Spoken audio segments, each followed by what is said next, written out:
How the most infamous serial killers were caught. The date is April 16th, 1975. You are Sergeant Bob Hayward, a Utah Highway Patrol officer doing his nightly patrol. You're driving up and down suburban roads thinking about this crazy shark movie that just came out called Jaws, when all of a sudden you notice something peculiar. You see a tan 1968 Volkswagen Beetle parked outside of a house at 3 a.m. Reasonably, this looks suspicious to you, so you take a closer look. However, as you approach the vehicle, they speed off. You pursue this vehicle, and fortunately, you're able to pull it over. This person was obviously up to no good, and you don't know what you're walking up to. You exit your cruiser and walk towards the vehicle with your gun drawn. Deep down, you're terrified, and you just hope that the other person is more terrified than you are. You command the driver to get out of the Beetle, and they comply. They apologize and say that they were just up late watching a movie in the drive-in theater. However, the movie the suspect claimed they had seen at the drive-in wasn't playing at the drive-in, and you knew that, which made you suspicious enough to check their vehicle. A decision that likely has a significant impact on the course of history.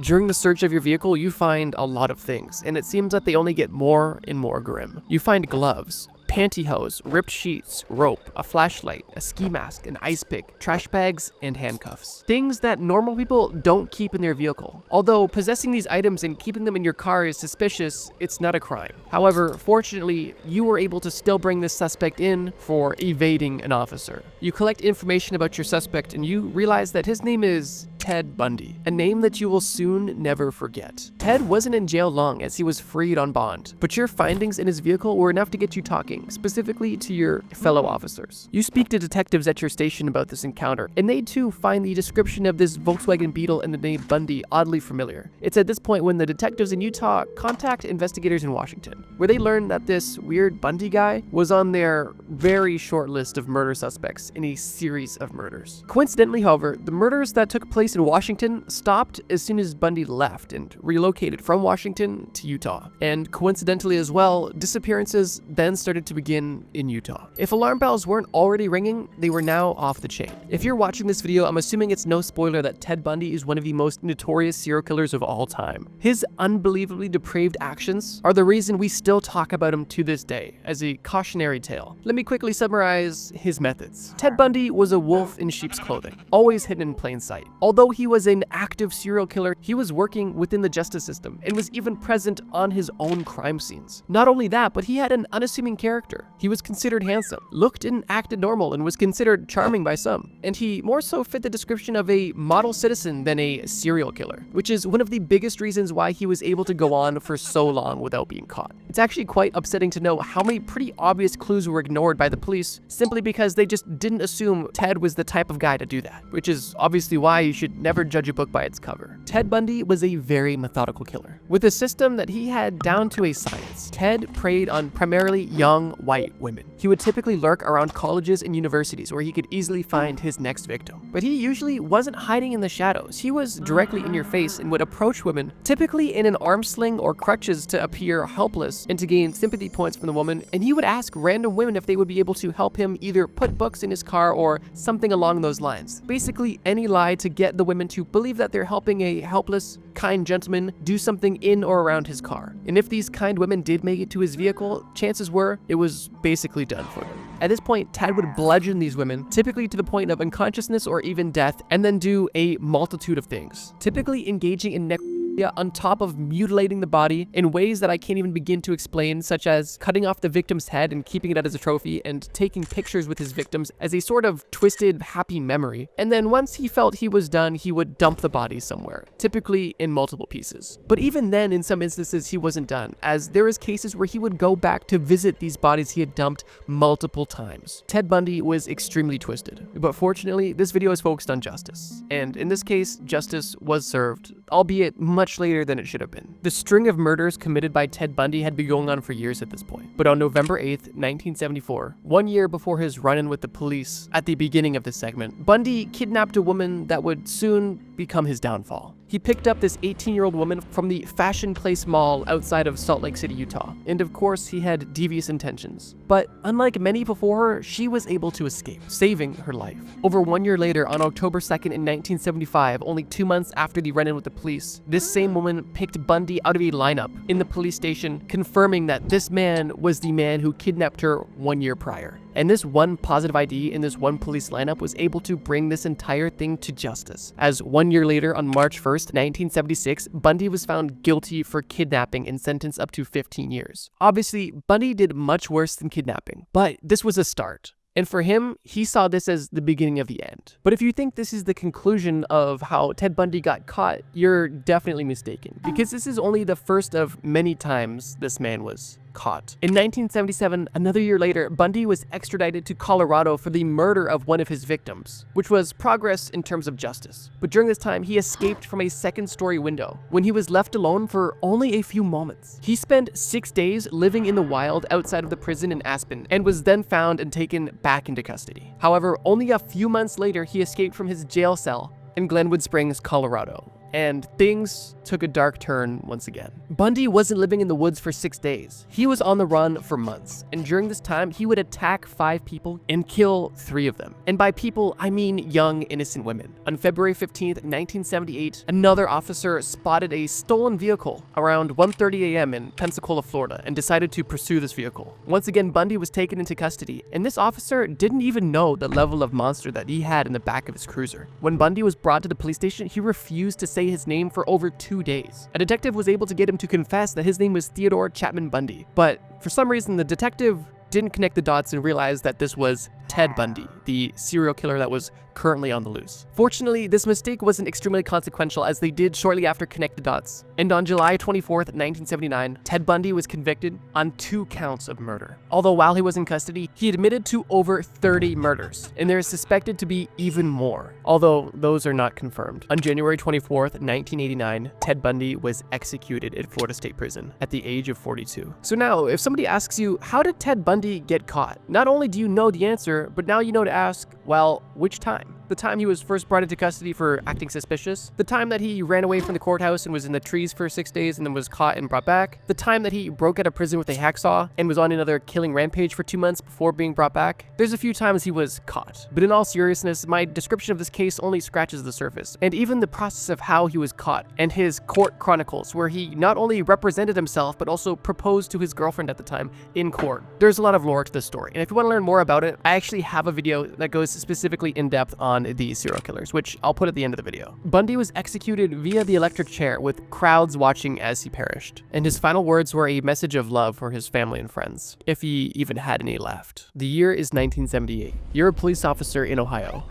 It's Friday night and you just started your shift. Due to a new safe driving initiative, you're tasked with field sobriety tests. And so far, your night is uneventful. A car drives up to your cruiser and stops. You look inside the vehicle and it's a young man. An awkward looking one at that. He and the car both seem normal, but you get an odd vibe. You ask him if he'd been drinking and awkwardly, he says no. He doesn't seem drunk, just strange. And to alleviate your discomfort, you let him go. Little did you know, the person that you just spoke with wasn't any ordinary teenager. You just stopped one of the most infamous serial killers of all time. Not only that, he had the body of his first victim in the car with him. You had just let go Jeffrey Dahmer. If this police officer had potentially acted more so on his strange feeling and looked around more, potentially one of the most infamous and disgusting serial killers would have been caught a lot sooner. But unfortunately, this early encounter was uneventful and marked the beginning of his disgusting killing spree. Jeffrey Dahmer, similar to Ted Bundy, was a rather unassuming serial killer who was social, active in the community, likable, and for those reasons, able to operate almost directly under the nose of the police for way longer than he ever should have been able to. Jeffrey Dahmer wasn't a particularly brilliant serial killer who crossed all of his T's and dotted all of his I's. If you're familiar with how he committed his murders and what he did after the fact, there was a lot of opportunities for evidence to be found and dots to be connected, and unfortunately, the police took way too long to connect those dots. Jeffrey Dahmer's father was an analytical chemist, which may seem unassuming but led to a morbid curiosity that ended up consuming Jeffrey Dahmer's life.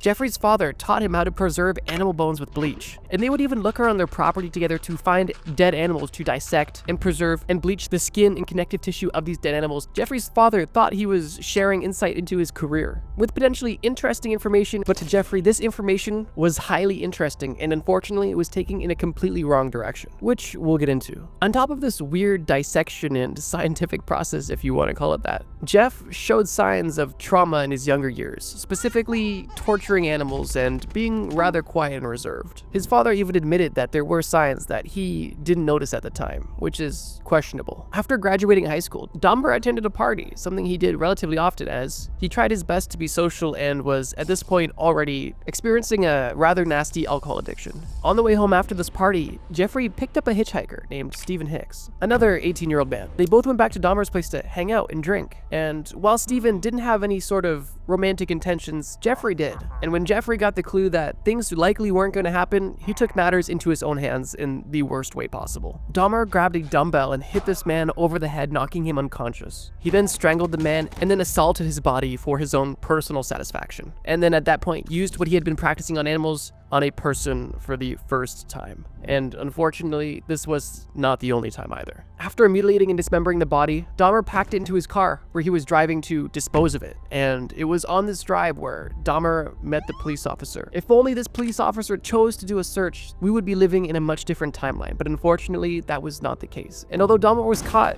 he was not caught then. And after this instance, he was able to kill and hurt many more people. At the age of 19, Dahmer got involved in the military, where he was suspected to have done unsavory things with soldiers and was kicked out at the age of 22. After this, he began his hand in the professional world where he was unsuccessful in holding a steady job due to his alcohol abuse. He started exposing himself to women and children at playgrounds where he was caught and charged for indecent exposure, although this will be one of his most tame convictions we touch on in this entire video. Dahmer's sadistic urges were beginning to take a hold of him, and he was back on the hunt, looking for control. It was around this time in his early 20s where Dahmer began frequenting bathhouses and gay bars, where he would meet men, hang out, and then take control, to put it in his words. Dahmer was most commonly drinking these men that he was meeting under the table, and due to his high alcohol tolerance, the people that he was with were unable to keep up and likely would pass out before Jeffrey was even feeling a buzz. In these instances, Jeffrey would take advantage of these people, but even with how manipulative and horrible this is still only the tip of the iceberg when it comes to Jeffrey Dahmer. He wasn't really convicted for any of these unwanted touchings, but he did get a 1-year probationary sentence for indecent exposure once again. In 1987, Dahmer knew that indecent exposure and drugging and assaulting men just wasn't enough, and he felt that he needed to get back to his old ways. Dahmer said that this second murder in the beginning of this next chapter of serial killings was actually an accident. He said he just woke up in a hotel with a dead person beside him. And even if that was true, any normal person would at that point call the police. But of course, that's not what Jeff did. Dahmer stuffed this person into a suitcase and took him out of the hotel. He took this body back to his grandmother's house, where he dismembered it, assaulted the body, and cut this person's head off and boiled it to keep the skull for his own personal use,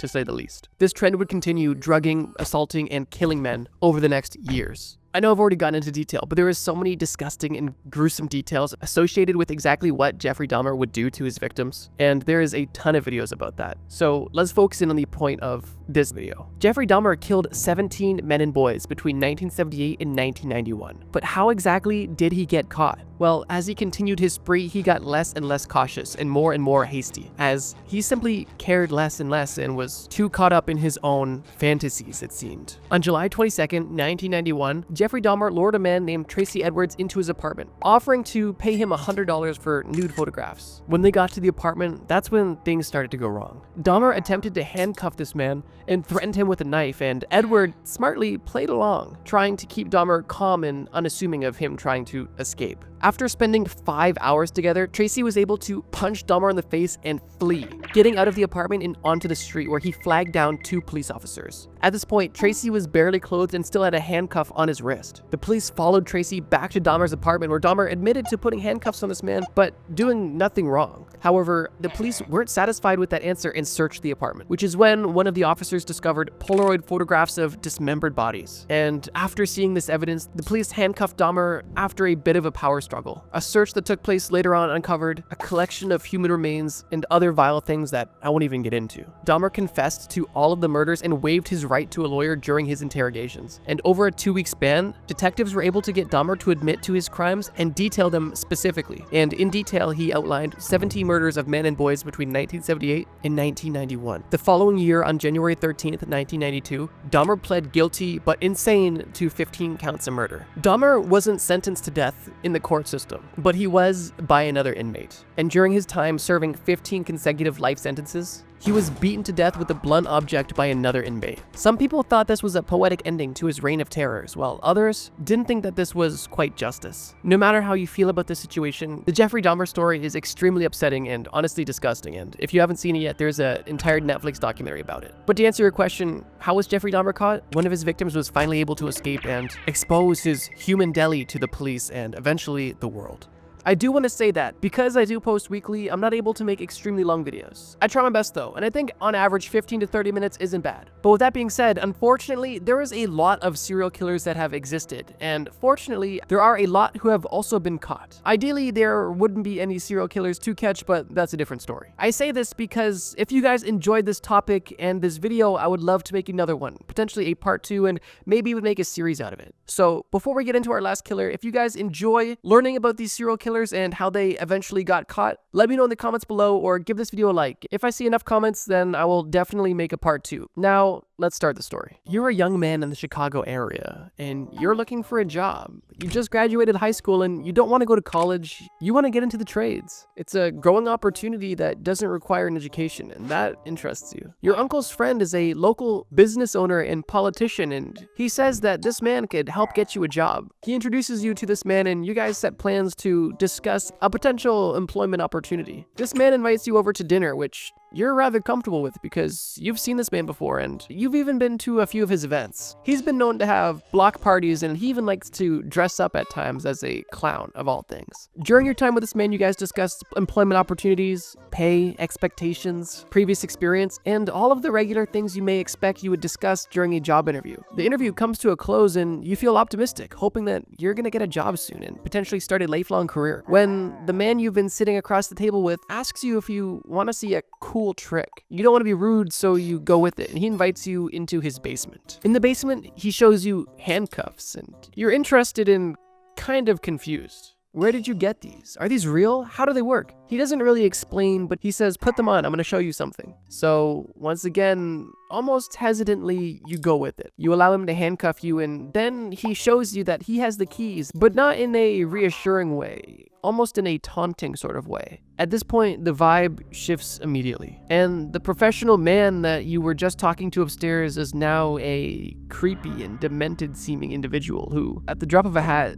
switched. The man who you thought would become your boss is now picking up a hammer, and he is now becoming the last thing you would ever see. That man was John Wayne Gacy. We're really 3 for 3 in this video because John Wayne Gacy, like Jeffrey Dahmer and like Ted Bundy, was a very unassuming person who also committed most of his crimes in the 70s, which is an interesting overlap as well. I wonder if there was something in the water, but who knows? John Wayne Gacy lived in the northern suburbs of Chicago and owned a successful construction company and was a seemingly loyal father and husband to his second wife and 2 stepdaughters. He even attended church and was active in the Polish community. Gacy was also involved in the Democratic Party and through that had some interesting connections. Connections that I'm assuming now wish they had nothing to do with Gacy. Gacy was known, like I mentioned in the story, for throwing block parties, inviting the police, neighbors, and anybody in the community who wanted to celebrate, enjoy food, and even see a clown perform some tricks. That clown being Pogo the Clown, which was Gacy's alter ego. But even in this condition, in the northern suburbs of Chicago, living a seemingly nice life, before anything was ever found out, before he was ever caught for his 32 murders, he already had a dark and shadowy past. Gacy was previously arrested for assaulting 2 young men in Iowa. And if that's not crazy enough, this was also the exact same time when his first wife was giving birth to his child. Literally insane. For these crimes in Iowa, Gacy was caught and served time in prison. He was sentenced to 10 years but only got 18 months and was released on parole. So technically that was the first time Gacy was caught, but that's not the only time he was caught, so let's keep going. It was after this release from prison when Gacy divorced his first wife and moved to Chicago, where now we're up to speed. From the outside, it seemed that Gacy was living a great and rather successful life, but that couldn't be further from the truth. His marriage was falling apart after telling his wife that he was bisexual and wanting to get men involved in their relations, and their divorce left Gacy a lot of free time to indulge in his fantasies. On December 7th, 1976, a young man named Robert who was working at a pharmacy stayed after work to talk to a man who said that he could have a construction job available for him. Sound familiar? Gacy offered to pay him double what he was making. An interesting proposal to anybody. This young pharmacist obviously was never seen again. And worst of all, while Robert was meeting with Gacy, his mom was outside waiting for him to finish work and to drive him home, as she was his ride and she was gonna take him home so they could spend time together, as it was his mom's birthday. Once again, horrible timing. Fortunately, in this situation, the police weren't completely oblivious. And almost immediately after this case was brought to the police were already suspecting something was up with Gacy, specifically because they knew about his past, and one of the detectives on this case even called Gacy directly. Although, to be fair, one of Gacy's own employees went missing, and when people begged the police to investigate Gacy then, which was only a year prior, those requests were ignored. If you really want to be mad, in 1977, a young man went to the police station and reported that Gacy had kidnapped him and threatened him with a gun. And when questioned, Gacy admitted to the entire situation, but said that it was consensual and that this man was lying. And the police sided with Gacy in this situation, and he was let off. I know, crazy. I didn't mean for this video to be a compilation of horrible police work, but that's definitely becoming a common theme. Back to the Rob situation. After the investigation continued, the police were able to get a search warrant for Gacy after he was late for the interview that they requested of him. Gacy reluctantly gave his keys to the police, and he was held at the station while they searched his home. The police found a receipt for a roll of film that Rob had owned, proving that Rob had been in Gacy's house. And they also found a ring that another lost boy was missing. Although they weren't able to charge him with anything with these facts, they were able to put him under surveillance, but they did have to let him go at this point in time. Strangely, while under surveillance, Gacy invited the two police officers watching him into his house and offered them coffee. These officers noticed a horrible smell inside the house, a smell that a police officer would definitely recognize. The smell of death. But still, this wasn't the end quite yet. Days later, while still obviously under surveillance, Gacy was caught selling weed to a gas station employee, where he was arrested and once again interrogated, where detectives had more ammo to interrogate him with, and they threatened to literally rip up his floorboards if he did not tell the truth, which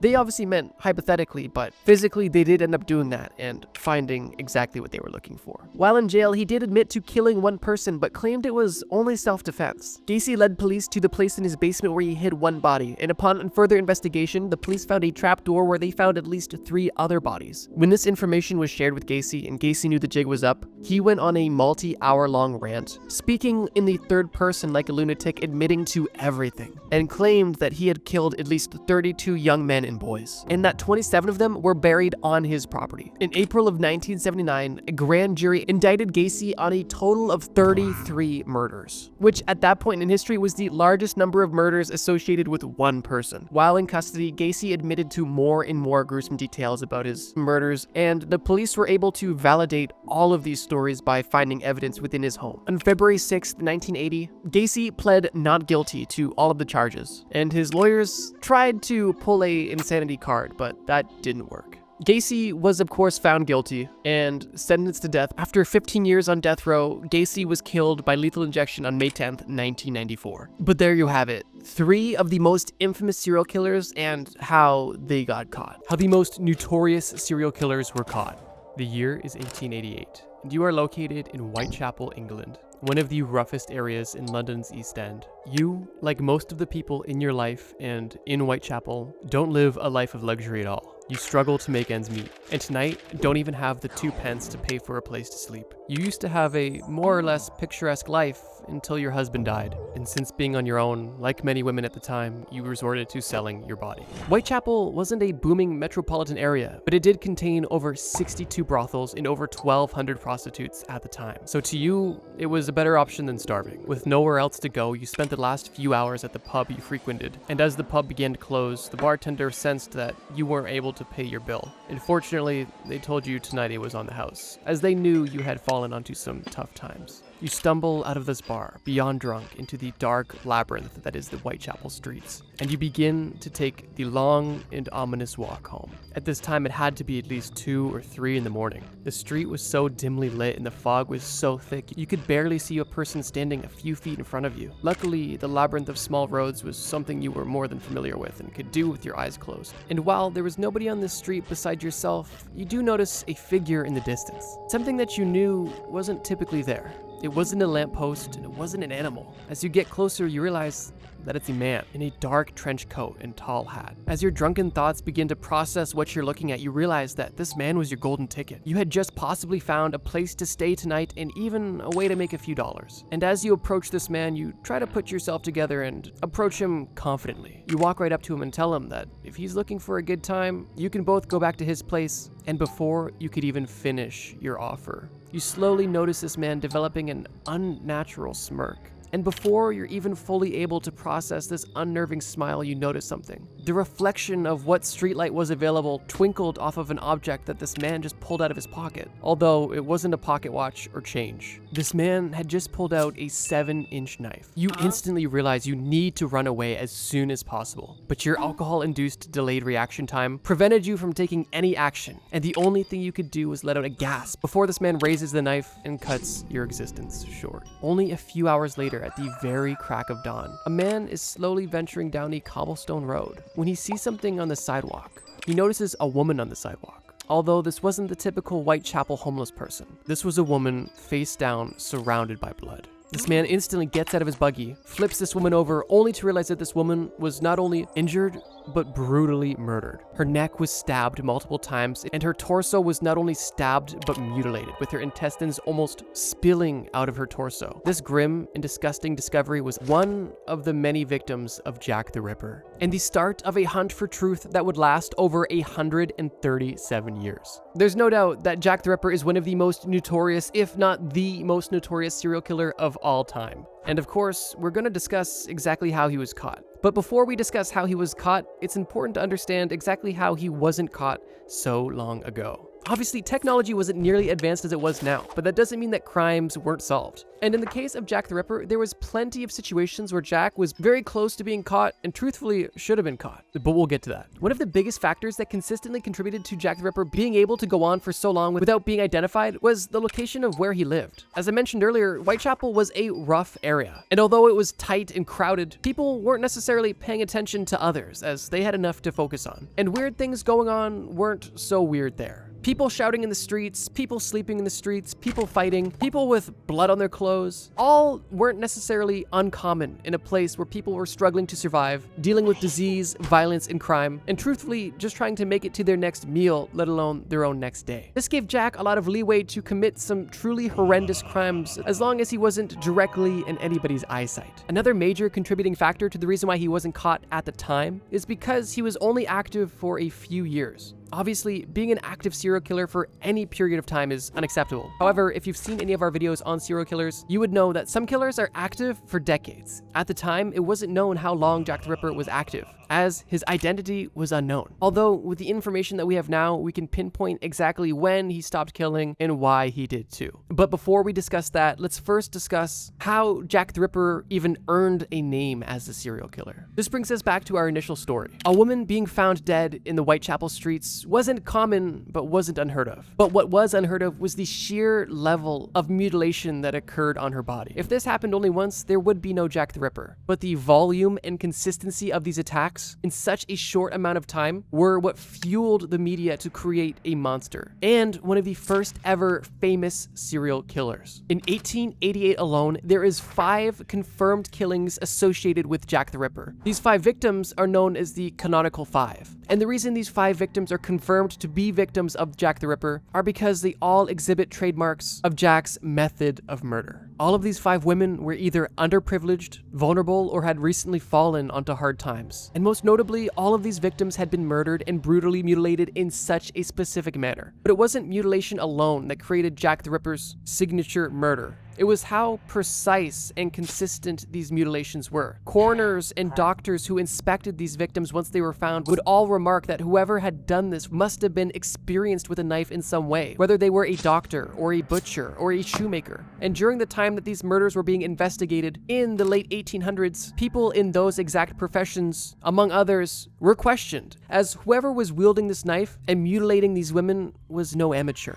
And that is beyond unsettling. As these murders were first being discovered, people believed that there was multiple murderers on the loose, as people were being killed more than ever, and these murders were happening so close to each other. And for 2 of the canonical 5 victims of Jack the Ripper, they were even murdered in the same night, 45 minutes apart from each other. And for that that fact, it's reasonable to assume that it might have been multiple people. However, like I mentioned, the sheer consistency of these mutilations made it hard to believe there was more than one person. And with every murder, the newspaper was feeding more and more into the story that a monster was on the loose. Obviously, the newspapers covered these strange murders to keep locals up to date on what was happening, although some speculate that the newspaper was pushing the story for ulterior motives as well. The name Jack the Ripper didn't come from the police or from the public. It was a name that was referenced in a letter that was sent to the media from somebody claiming to be the murderer. That letter, known as the Dear Boss letter, at that time and until today was considered to be a hoax. However, Jack the Ripper must have gotten word about this hoax and decided to confirm things once and for all. As shortly after the Dear Boss letter was submitted to the media, another letter was submitted to the media, known as the From Hell letter. However, this letter was more convincing, as it wasn't just a written statement from somebody claiming that they were the murderer. It was a letter that stated that it was from the murderer and proved it by including half of a kidney in the letter. This half kidney was from one of the victims of Jack the Ripper. And it was at that point when the newspaper and the general public knew that they had one deranged individual on their hands. And it was also that letter that launched Jack the Ripper from local terror to nationwide and later global infamy. Up until last year, that's basically where the story would have ended. Jack the Ripper was never caught, his identity was never known, and he was somebody that truly terrorized not only his city, but the world. That was until recently. In 2007, a self-proclaimed Jack the Ripper expert named Russell Edwards bought a shawl. But it wasn't any shawl. He wasn't upgrading his wardrobe. He bought a shawl that was believed to have been owned by one of the victims of Jack the Ripper. And not only that, but this shawl was also present at a murder scene and was likely to have DNA on it. And it was this purchase that led to one of the biggest cold cases being solved in almost 150 years. Edwards gave this shawl that he had purchased to a biochemist and tasked him with finding any DNA possible. And that's exactly what he did. And only a few years later, a peer-reviewed article on the DNA analysis that the biochemist was able to find was published in the Journal of Forensic Sciences in 2019. The article that this biochemist published claimed exactly what Russell Edwards had written about all the way back in 2014, that Jack the Ripper was a man named Aaron Kosminski. And while this article has been criticized by scientists for making misassumptions, it does make a pretty compelling case, and at the very least, provides a bit more context to the entire Jack the Ripper situation. Aaron Kosminski was born on September 11th, 1865, in Poland, but emigrated to England in the 1880s. He lived in Whitechapel, in the East End of London, and his occupation was a barber, or hairdresser. That alone is interesting because that confirms that Aaron Kosminski was in the area of the Jack the Ripper killings when they happened, and he also was in a profession that wasn't a stranger to sharp objects. But the information gets deeper. In 1891, Kosminski was institutionalized after he threatened his own sister with a knife. Coincidentally, 1891 was the same year that the suspected Jack the Ripper killings stopped happening. Aaron Kosminski spent the rest of his life institutionalized, and while information about his time in these sanitariums is relatively undocumented, or at least deeply archived, it is documented that he did suffer with severe schizophrenia, leaving him very troubled. Which is also interesting because the things that Jack the Ripper did would, in my opinion, only be the result of somebody who was truly disturbed. But on top of all of these similarities and coincidences, the biggest claim of the article submitted by the biochemist that Russell Edwards had commissioned was that they claimed to have a DNA link between Aaron Kosminski and DNA found on the shawl of the Jack the Ripper victim. It was actually a 100% DNA match. And that piece of evidence alone was the nail in the coffin, and what sparked a lot of the news you likely saw this year of Jack the Ripper's identity finally being revealed. Over the years, there's been a handful of interesting theories about who Jack the Ripper truly was, but I think the argument that it was Aaron Kosminski is definitely the most compelling. But with that being said, was Jack the Ripper ever truly caught? Well, if Aaron Kosminski was Jack the Ripper, then his identity was revealed, which means something. But also, if it was Aaron Kosminski, that does mean that he was institutionalized in 1891 for the rest of his life, meaning that he was imprisoned not for his crimes, but for his illness. His illness that likely sparked these crimes. So although you could argue Jack the Ripper was still not 1000% confirmed, I do think that there is a strong argument that Aaron Kosminski is Jack the Ripper. And for that reason, I do believe he was caught. But even if you don't agree, I think this story is extremely interesting. It adds, if nothing else, new layers to one of the coldest cases in serial killer history. But this is only the first case of 3 that we're covering in this video, so let me summarize. How exactly did Jack the Ripper get caught? According to the evidence we have, he got caught because he was consistently killing. He killed in a very methodical way. He confirmed he was a man acting alone in a letter he wrote to the media. And that letter not only confirmed he was one person, but also gave the media ammo to create this spectacle that was Jack the Ripper. And it was this spectacle that got him caught. Because if the media didn't make Jack the Ripper the big boogeyman that he was, there would not be Jack the Ripper historians in the modern day. And if there was no Jack the Ripper in the modern day, there would be no collector buying this old shawl that was at the scene of the crime. And there would be nobody to give it to a biochemist to check it for DNA. And it's interesting to think, if Jack the Ripper never had written that letter, would we be talking about him today? And would he have ever been caught? I guess we'll never know. But let's move on.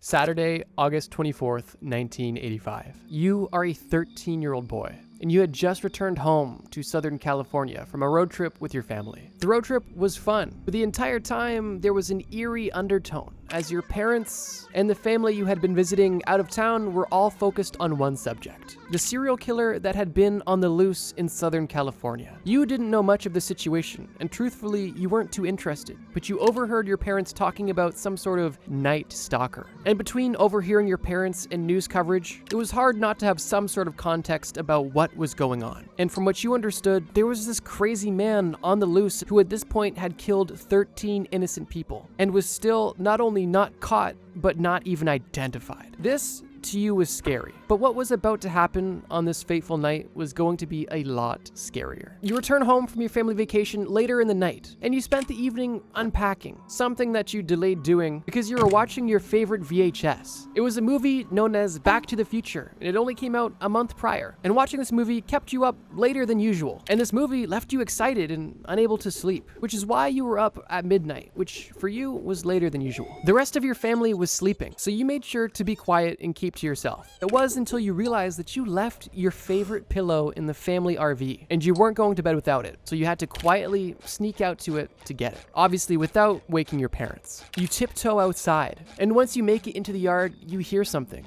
that sounds like footsteps, but you're not alarmed. You have a large backyard that's unfenced that backs onto a hill, and seeing possums, raccoons, and even deer weren't necessarily uncommon. And you were curious to see what was making all of this noise. You don't see any animal or anything at all, and figure whatever little critter it was must have scurried away. And since you're outside, you figured, why not go to the garage and work on your bike a little bit? Back to the Future got you inspired to tinker around, and maybe you were about to build the first time-traveling bike. And it was shortly into this tinkering session that you once again heard footsteps. But this time it was different. There was no suspicion of this being an animal. You were certain that you were hearing a person walking around the property. Your biggest fear was that your dad was coming out to see what you were up to, but what was actually outside was much more terrifying. It only took a few moments for you to realize that whoever was outside wasn't your dad, because they didn't enter the garage and they didn't say anything. You had an odd feeling and decided to hide behind the car and realized that you couldn't be here. You bolted out of the garage directly into the house. And as soon as you got into the house, you looked out the window to see exactly what was outside.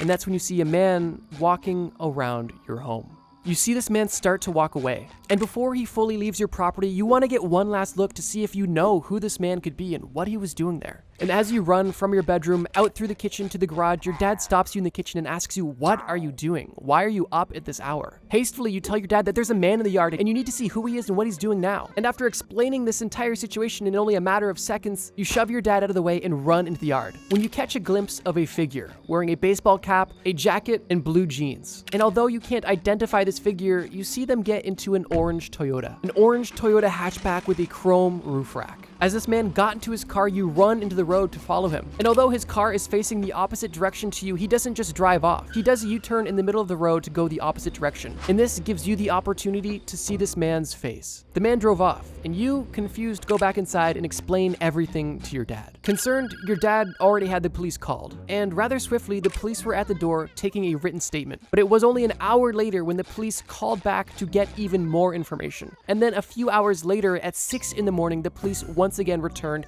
for more information. And the reason why the police returned at 6 in the morning was because only a mile and a half away from your home, there was another mysterious murder. And it happened only shortly after your initial report was made. And it was at that point when everything had clicked. Initially, you and your parents assumed that there must have been some sort of potential burglar lurking in the yard that was scared away when he saw that people were up. But once the police had confirmed that there was a murder only a mile from your home, they suspected that you didn't find a burglar, but that you likely came face to face with Richard Ramirez, the Night Stalker. 2 days later, on August 27th, 1985, the police identified a vehicle that matched the description that you had given them. It was an orange Toyota hatchback with a chrome roof rack parked on the side of the road. The police had this car towed and impounded, likely to provoke the owner to show up to reclaim it and then to be investigated. When the police towed this car, they asked you, "Is this the car that you saw that night?" And you confirmed it. And the reason why they towed this car initially is because on the night when they took their official statement, you told them that you saw this exact car. And you even remembered the first few digits of the license plate. This alone was a huge breakthrough in the case, and was one of the major turning points that got Richard Ramirez caught. Once the vehicle was confirmed to be the one that they saw that night, police investigated the entire vehicle, finding very little evidence. That was until they found a single fingerprint on the driver's side mirror, a fingerprint that linked the driver of the vehicle to Richard Ramirez. And at that point, a photo and name was submitted to the public as a person of interest. And it was at that point when the floodgates on this case burst open. One day after the name and photo were submitted to the public, on August 31st, 1985, Richard Ramirez was trying to steal a vehicle. And while attempting to steal this vehicle, an altercation broke out. And this altercation got the attention of neighbors. And although Ramirez was able to get car keys from a woman that he had just assaulted, before he could drive away with his vehicle he had attempted to steal, a neighbor had pulled Ramirez out of the vehicle. And other neighbors at this point had also approached the vehicle and began to beat and restrain Ramirez. The police were called, showed up, and arrested the man. And 1 week later, the police called you one final time to identify the person you saw that night in a lineup. You looked at 5 criminals standing beside each other, and you instantly recognized the man who you saw in your backyard. You tell the police that that was the man you saw that night, and it was your testimony that led to the Night Stalker being caught once and for all. The boy in the story that identified Ramirez is known as James Ramiro, and he is truly one brave young man. Not even a young man, he's like 13, he's literally a boy, like a child. And perhaps him being so naive allowed him to have the confidence and the blissful ignorance to follow a mysterious man into your backyard in the middle of the night. As a grown man, I wouldn't do that alone, even if I was armed. Regardless, James being up late that night and deciding to follow this man to the yard ultimately led to the downfall of one of the most notorious serial killers in American history, and undoubtedly saved the lives of innocent people that Richard Ramirez would have victimized next. On September 20th, 1989, Richard Ramirez was convicted of all charges and was sentenced to death. His convictions specifically were 12 counts of first-degree murder, 11 counts of second-degree murder, and 14 counts of first-degree burglary. And although he was on death row, he died on June 7th, 2013, at the age of 53 of lymphoma. I think the story kind of tells itself here. James was an absolute legend of a boy, and Ramirez was a troubled excuse for a man. And although Ramirez was unfortunately able to victimize so many innocent people, justice was at least eventually served, largely in part to James. So exactly how did the Night Stalker get caught? Well, he messed with the wrong boy staying up past his bedtime. The year is 1998. You live in a small town in England known as Hyde, and you have recently been going through some distressing times with your family. Your father-in-law has been experiencing very odd medical symptoms, and it's believed that he may have cancer. Obviously, wanting the best, you and your family decide to go to one of the most respected and well-known doctors in the entire city of Hyde, a man named Harold Shipman. Your father-in-law gets an examination, and a few days later, you call him to follow up on the prognosis. The doctor on the phone rather firmly responds, "I wouldn't buy him any Easter eggs," which was a harsh way of delivering news that someone was going to die soon. Almost eerie, as Easter was only 2 weeks away. Due to the shock of the news you've just received, you appreciate him telling you the truth, and you hang up the phone and begin talking to your family. Your family took this news a little bit softer, as they believed that he was being metaphorical and almost joking, saying that the end was soon, but there was no way that it could have been this soon, right? Regardless, your family started to make the appropriate plans. And almost on cue, only 4 days later after that phone call, even earlier than the doctor had claimed, your father-in-law had passed away. The truth behind his death was a lot more disturbing than simply him succumbing to the disease he had. You meet with the doctor after your father-in-law's passing to discuss if anything could have been done and what really happened and why this was so sudden. And the doctor, rather sternly yet calmly and somewhat compassionately, described to you that sometimes things happen so fast, and realistically in situations with terminal illness, there's not much you can do. This doctor tells you that an autopsy isn't required and that you should plan the funeral as soon as possible to begin the grieving process. and like many others before you, you take his advice and opt to not have an autopsy. This practice was common for Harold Shipman, as he not only advocated for all of his patients who had family members who passed away to not only not get an autopsy, but also to get a cremation as fast as possible. But as you likely already know, these recommendations weren't coming from a place of compassion, but instead out of a place of self-preservation. And the reason why I say this is because Harold Shipman was actively killing his patients. He targeted typically elderly women and sometimes elderly men too, and for the most part victimized people who were already terminally ill and unlikely to be suspected of accidental or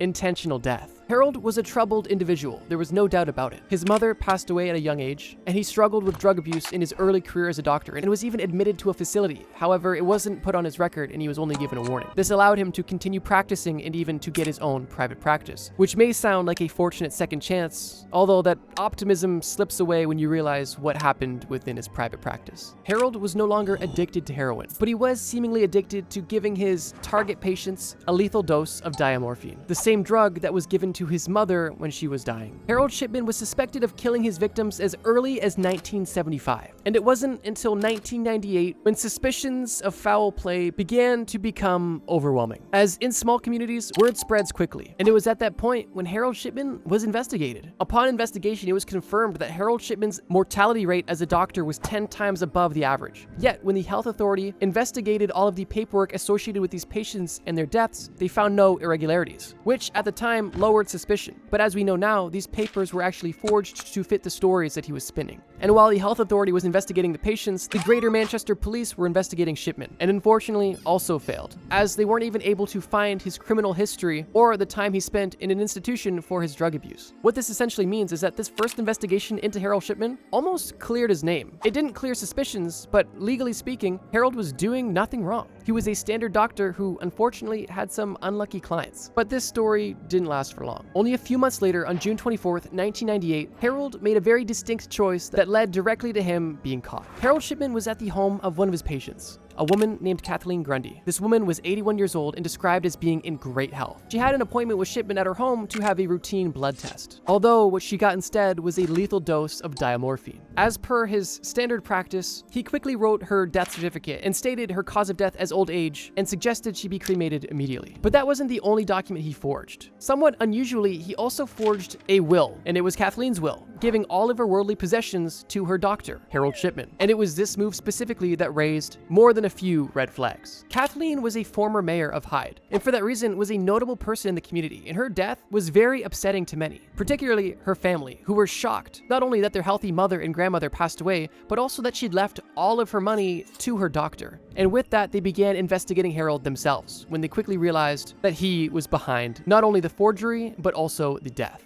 The family was able to confirm that Harold's fingerprints were on the will that he forged, and that the will was even typed on his typewriter that was missing a key, which undoubtedly confirmed that he was the one who wrote it. And this family somehow was able to find out about Harold's past when the police weren't able to, which at the very least is odd and borderline negligent by the police. Kathleen's family demanded that her body be autopsied, and it was during that autopsy when it was found that she had a lethal dose of diamorphine in her muscle tissue, and Harold Shipman was arrested for the murder of Kathleen Grundy. Once he was arrested, the family of 11 other victims who had their family member buried and not cremated opted to have their family members' bodies examined by the police. And these examinations also showed that these 11 other patients of Harold Shipman were also victims of his. And it was at this time that Harold Shipman was convicted of 15 murders from 1995 to 1998. Although in the investigations that followed his initial conviction, there was over 284 confirmed killings by Harold Shipman. And there are even more that are unconfirmed but likely possible. Just let that sink in. He was only convicted of 15 murders,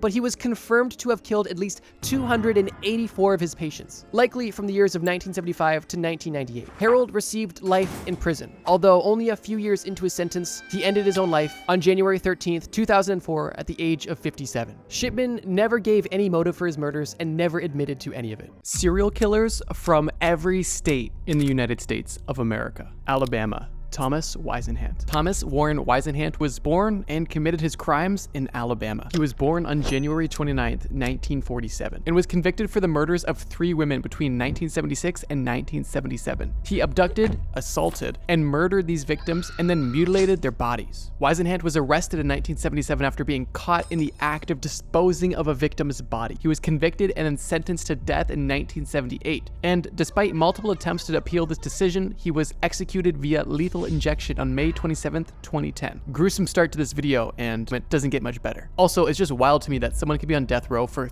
32 years. Moving on. Alaska. Robert Hansen. Robert Christian Bose Hansen was born on February 15th, 1939 in Iowa, but later moved to Anchorage, Alaska, where he lived a life of crime. Hansen was also known as the Butcher Baker for reasons we'll get into, and this individual was seriously twisted. He was an active serial killer in Alaska from 1972 to 1983, a total of 11 years, and unfortunately in that time assaulted and murdered 17 women, or I should say at least 17 murders and assaults. It is alleged that he has up to 37 kills and up to over 31 assaults as well. One of his methods of killing these women would be abducting them and then releasing them into the wilderness, where he would then hunt them for sport using guns and even hunting knives, which obviously plays in the name of the Butcher Baker, and the baker part comes from the fact that he actually owned a successful bakery. Hansen was caught after all of these years when one of his victims who got away led police directly to him. Once caught, he confessed and was sentenced to 461 years in prison without possibility of parole. This monster died in prison on August 21st, 2014. Arizona. Mark Godot. Mark Godot was born on September 6th, 1964 in Phoenix, Arizona. Although his time active was only a mere 10 months, the level of terror he was able to bring to the Phoenix metro area was almost unbelievable. Mark Godot, also known as the Baseline Killer, was a serial killer, kidnapper, thief, and assaulter. In this 10-month spree from 2005 to 2006, not only did he commit 9 murders, but has also committed 84 other felony charges. Mark Godot was a seriously bad guy, and in 2006 was sentenced to multiple death sentences, and now he currently awaits execution on death row. According to available data, he was only active as a serial killer and serial assaultist for the 10 months that it claims, although I find it hard to believe that Mark was simply a great dude before this time frame. One reason I believe this is because one of the felonies that he committed, mind you, one of the total 93, is a crime that involves him robbing and assaulting a 12-year-old girl at gunpoint. Scum. Moving on. Arkansas. Ronald Gene Simmons. No, not Gene Simmons, the guy your dad thinks is really cool, the guy that your dad paints his face like, the guy that your dad gets too drunk listening to and hits you. That's Gene Simmons. This is Ronald Gene Simmons. Back on a serious note, Ronald Gene Simmons was a mass murderer who killed 16 people, including 14 family members. Almost as if he was competing with Mark Godot, who committed 9 murders in 10 months, Ronald Gene Simmons committed 16 murders in only 7 days. In Arkansas during December 1987. Ronald G. Simmons was born on July 15, 1940. Simmons served in the military before moving to Arkansas, and on December 22nd to 28th in 1987, he methodically murdered his family members at his home and then later killed 2 other people and injured 4 more in a nearby town. He was arrested without resistance and was convicted of the murder. Simmons was sentenced to death and executed by lethal injection on June 25th, 1990. Gene Simmons from the band Kiss wanted to rock and roll all night and party every day. Ronald Gene Simmons from Arkansas wanted to kill people. California.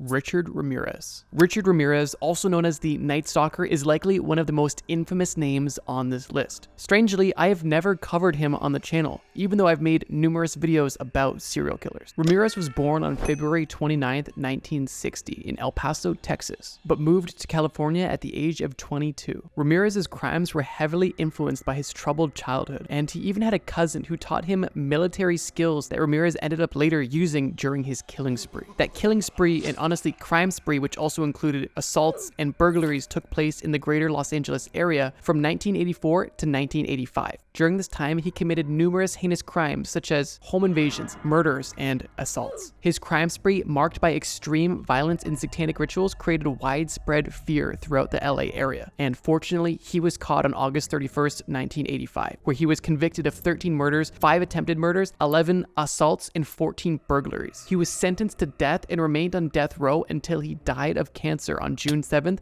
2013. Colorado. Scott Lee Kimball. Scott Lee Kimball was a former FBI informant who was convicted of murdering at least 4 people between 2003 and 2004 while working with the FBI. Kimball was born on September 21st, 1966 in Boulder, Colorado. Kimball was a skilled forager who ran a legitimate business buying and selling organic beef, but primarily used his business as a vessel to enrich himself by passing on bad checks and other forged documents. This is relevant because Kimball would forge documents of his murder victims to make it appear as if they were still alive after they were already dead. Kimball exploited his informant status to evade suspicion and continued his crimes until inconsistencies caught up to him and he was arrested. Not only did he expose flaws in the FBI's informant program, but he was also sentenced to 70 years in prison, where he currently stays today. Oh, and if you're curious who the victims were, it was his uncle, his stepdaughter, and 2 of the girlfriends of inmates. This is almost exactly what I meant when I said that I don't believe someone who was an active serial killer was just a good person before their killing spree. This is a great example of that.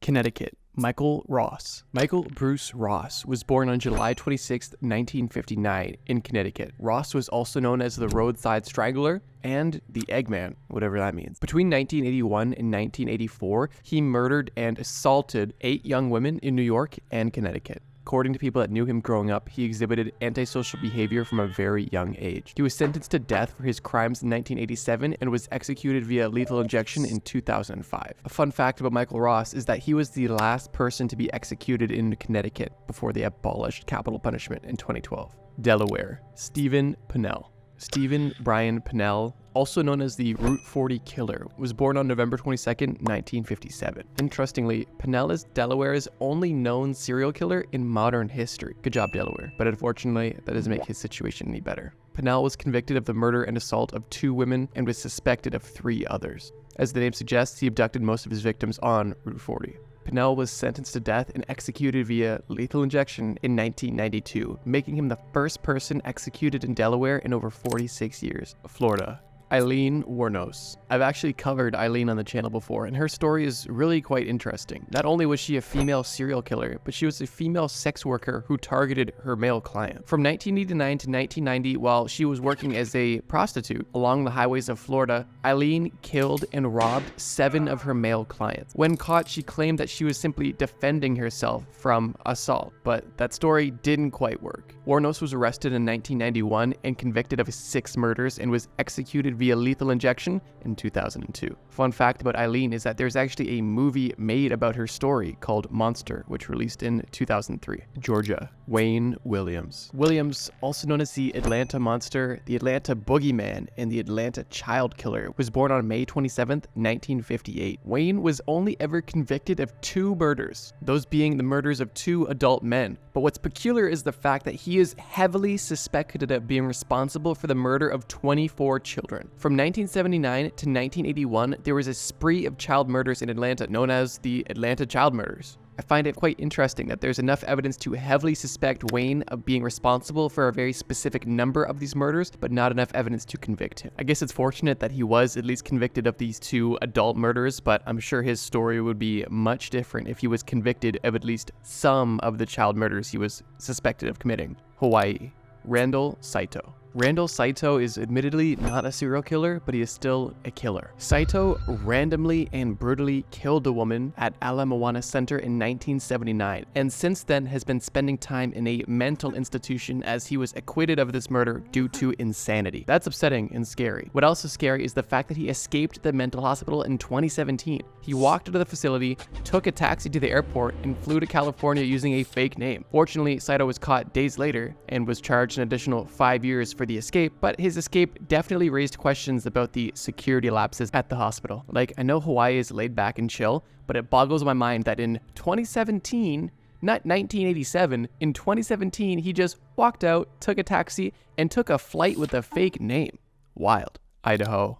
Paul Ezra Rhodes. Paul is one of your more or less cookie-cutter serial killers. He went on a killing spree, killed young women, was convicted of some of the murders, was suspected of more, and was executed via lethal injection. Like everyone on this list, this dude was horrible and disgusting. Illinois. John Wayne Gacy. If you're the type of person to be watching this video, then you're probably the type of person who knows who John Wayne Gacy is. He is one of the most infamous American serial killers and is widely known for his assault, torture, and murder of at least 33 young men and boys. Gacy's story is long and well documented, and I will only be giving a brief overview in this video, but if you're interested, there's a lot of documentaries. Gacy famously lived a double life, as he was seen as a pillar of the community by throwing events for the neighborhood. He was a manager at KFC and then started a construction business after spending some time in jail. Gacy was known as the killer clown because during his community events, he would typically dress up as a clown to entertain his neighbors. Although, unfortunately, for some of his victims, he would also dress up as the clown and assault and murder them. Gacy's story is extremely disturbing and was ultimately caught when bodies were discovered underneath his floor in his basement. Gacy was arrested on December 21st, 1978. He was then sentenced to death in 1980 and executed via, you guessed it, lethal injection in 1994. If a clown ever asks you if you want to try getting out of handcuffs, don't do it. Indiana.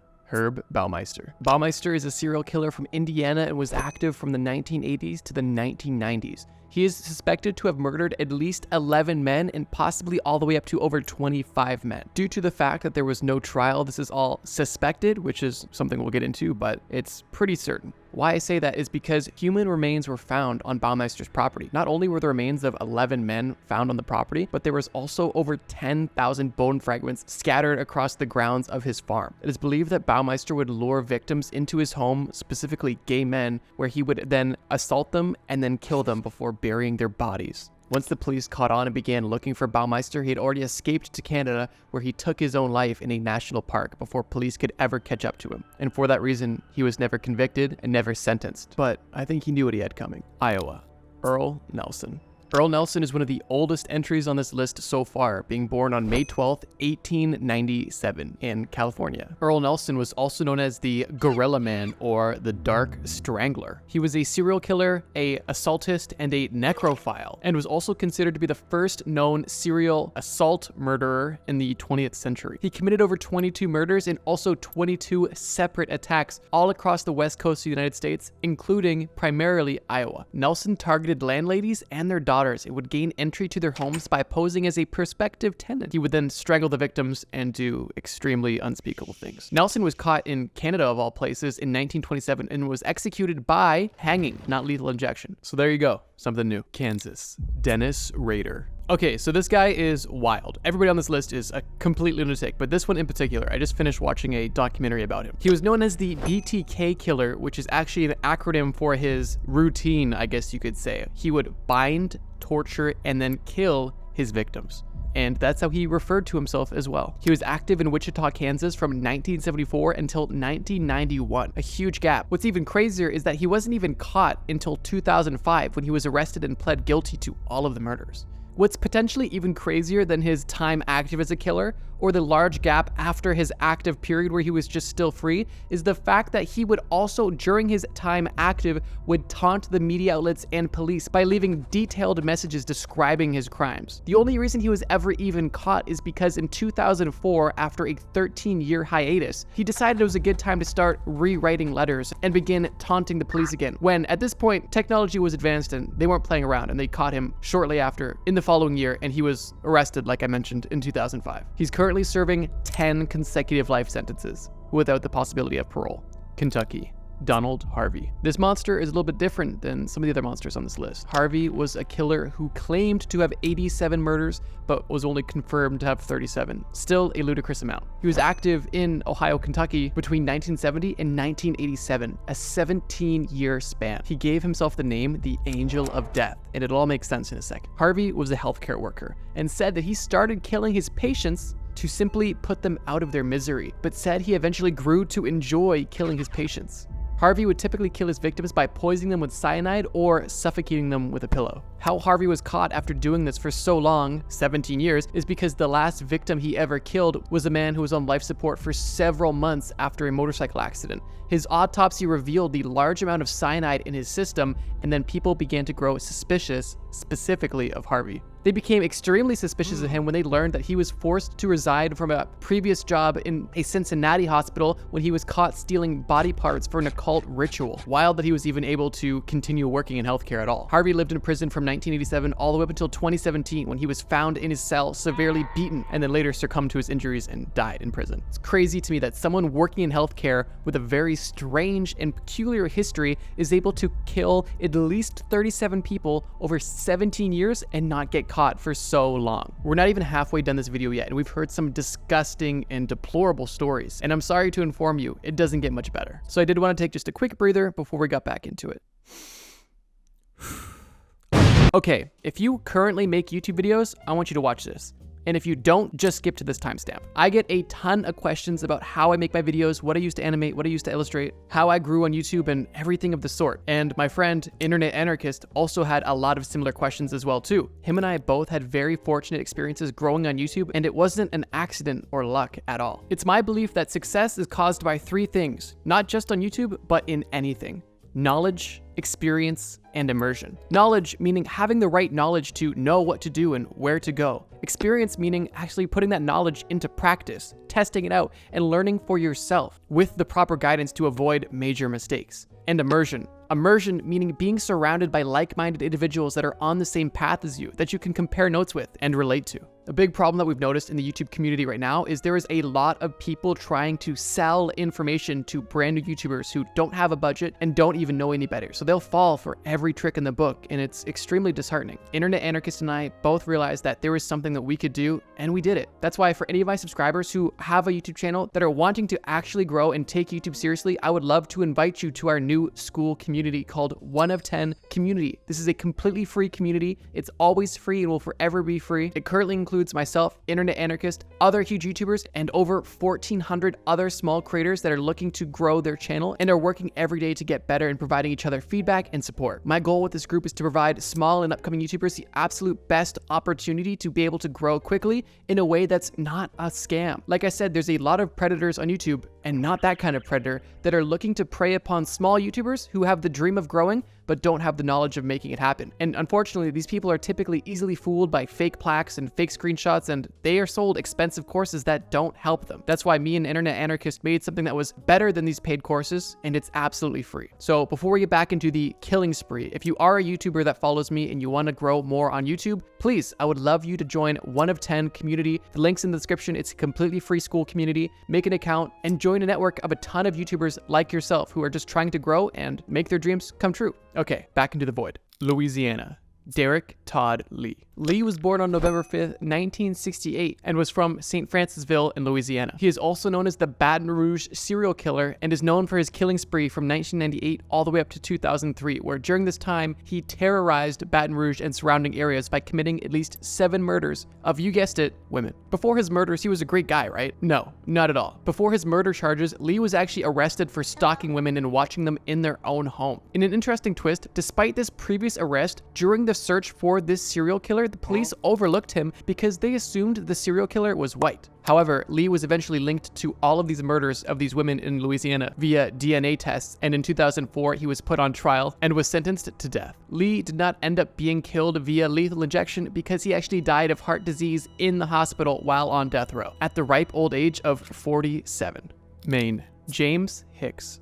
Hicks is the only known serial killer from the state of Maine, and information on him was not easy to find. But the long and short of the story is, in 1977, his wife magically disappeared, which caused suspicion, but not that much suspicion because Hicks was not arrested until 1983 and convicted a year later in 1984. Before this arrest, another woman went missing who was last seen at a bar with Hicks. He was never arrested for this disappearance because there was never enough evidence to connect him to it. But after he was suspected of his wife's disappearance 6 years later, they tied the two together. For both of these disappearances, he was only sentenced to 10 years and only served 6 of them and was released from prison in 1990. Once he was released, he met another woman, started a life with her, her, moved in with her, and 6 years later, murdered her. He was suspected in her disappearance, but Hicks was never charged with her death either because of a lack of evidence. This guy was slimy. The only reason that Hicks was caught is because he was in Texas holding a gun to a 67-year-old woman's head, forcing her to sign over the title of her car to him and then write a note you would write to your loved ones telling them you won't be around, if you get my drift. He planned to drug and drown the woman to make it look like she did it, but this woman somehow escaped and Hicks was caught for this act, sentenced to 55 years, and during this time confessed to the 3 other murders he committed and actually led the Maine authorities directly to the sites where he buried these bodies. But yeah, Maine's only serial killer was a disgusting guy who got way too lucky for way too long. Maryland. Joe Matheny. Matheny is a hilarious name, specifically for this dude, because he looks like he enjoys meth-eny. He was born in Baltimore, Maryland, and claimed to have killed 13 people, but was only ever convicted of 2 of these murders. Research later confirmed 3 additional victims through matching his confessions to evidence. So he was convicted of 2, confirmed 5, and claims up to 13. He specifically preyed on homeless men and prostitutes, luring them in with the promise of food and drugs, and actually would just give them death. Notably, Matheny dismembered some of his victims and even disposed of their remains at a meat stand where he worked. He was arrested in 1996, convicted of multiple murders, and was sentenced to life in prison without parole. And in 2017, he was found dead in his cell. So that's him. Massachusetts. Albert DeSalvo. DeSalvo, also known as the Boston Strangler, I think the 3rd or 4th strangler on this list so far, is a serial killer who confessed to the murder of at least 13 women in the Boston area between 1962 and 1964. DeSalvo would gain entry to his victims' homes by posing as a handyman. He, not shockingly, would strangle his victims to death. Very interestingly, DeSalvo was never convicted for any of these murders, but was imprisoned for other crimes. In 1973, in prison, he was actually murdered due to an ongoing debate that had taken place in the prison about his involvement with the Boston Strangler cases. So you could say justice was served, but not in the traditional sense. Michigan.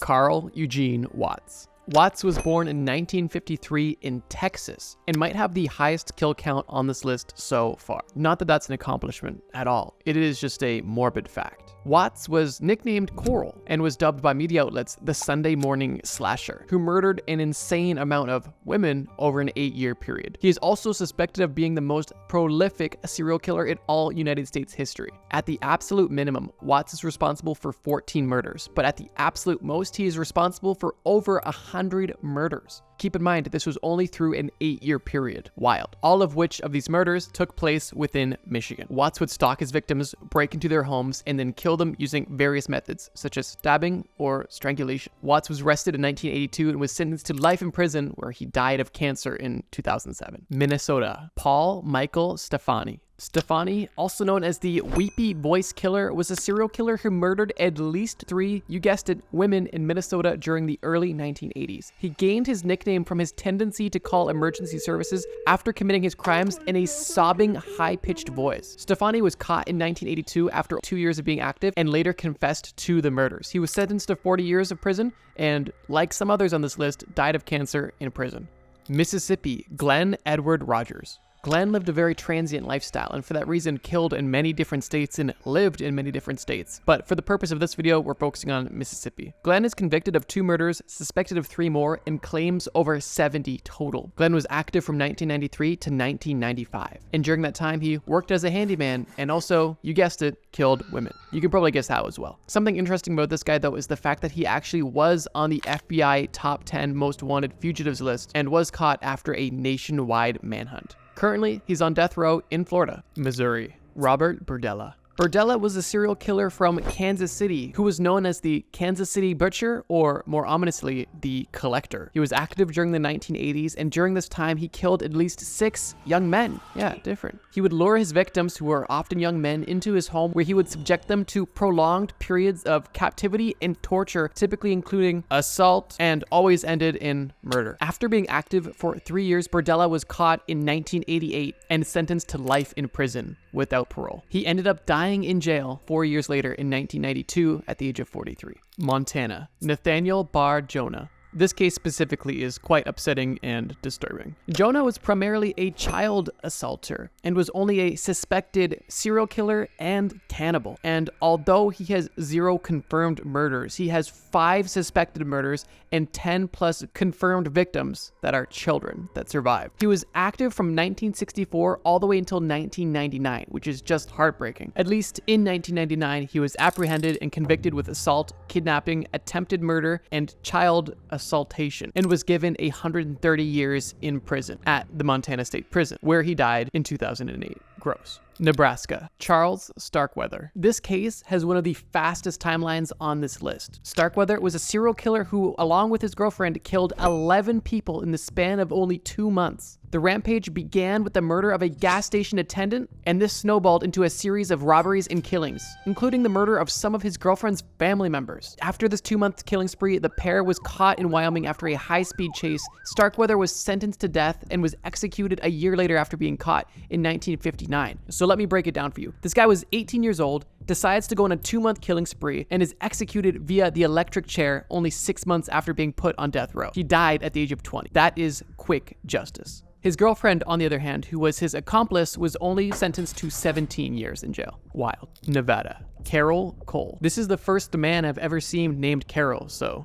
that's something. Cole was a serial killer who was convicted of strangling 2 women in Nevada and murdering 3 others in Texas. This is pretty typical. What's not as typical is that he is believed to be linked to at least 30 other murders between 1947 and 1980. A huge 33-year gap of being an active potential killer.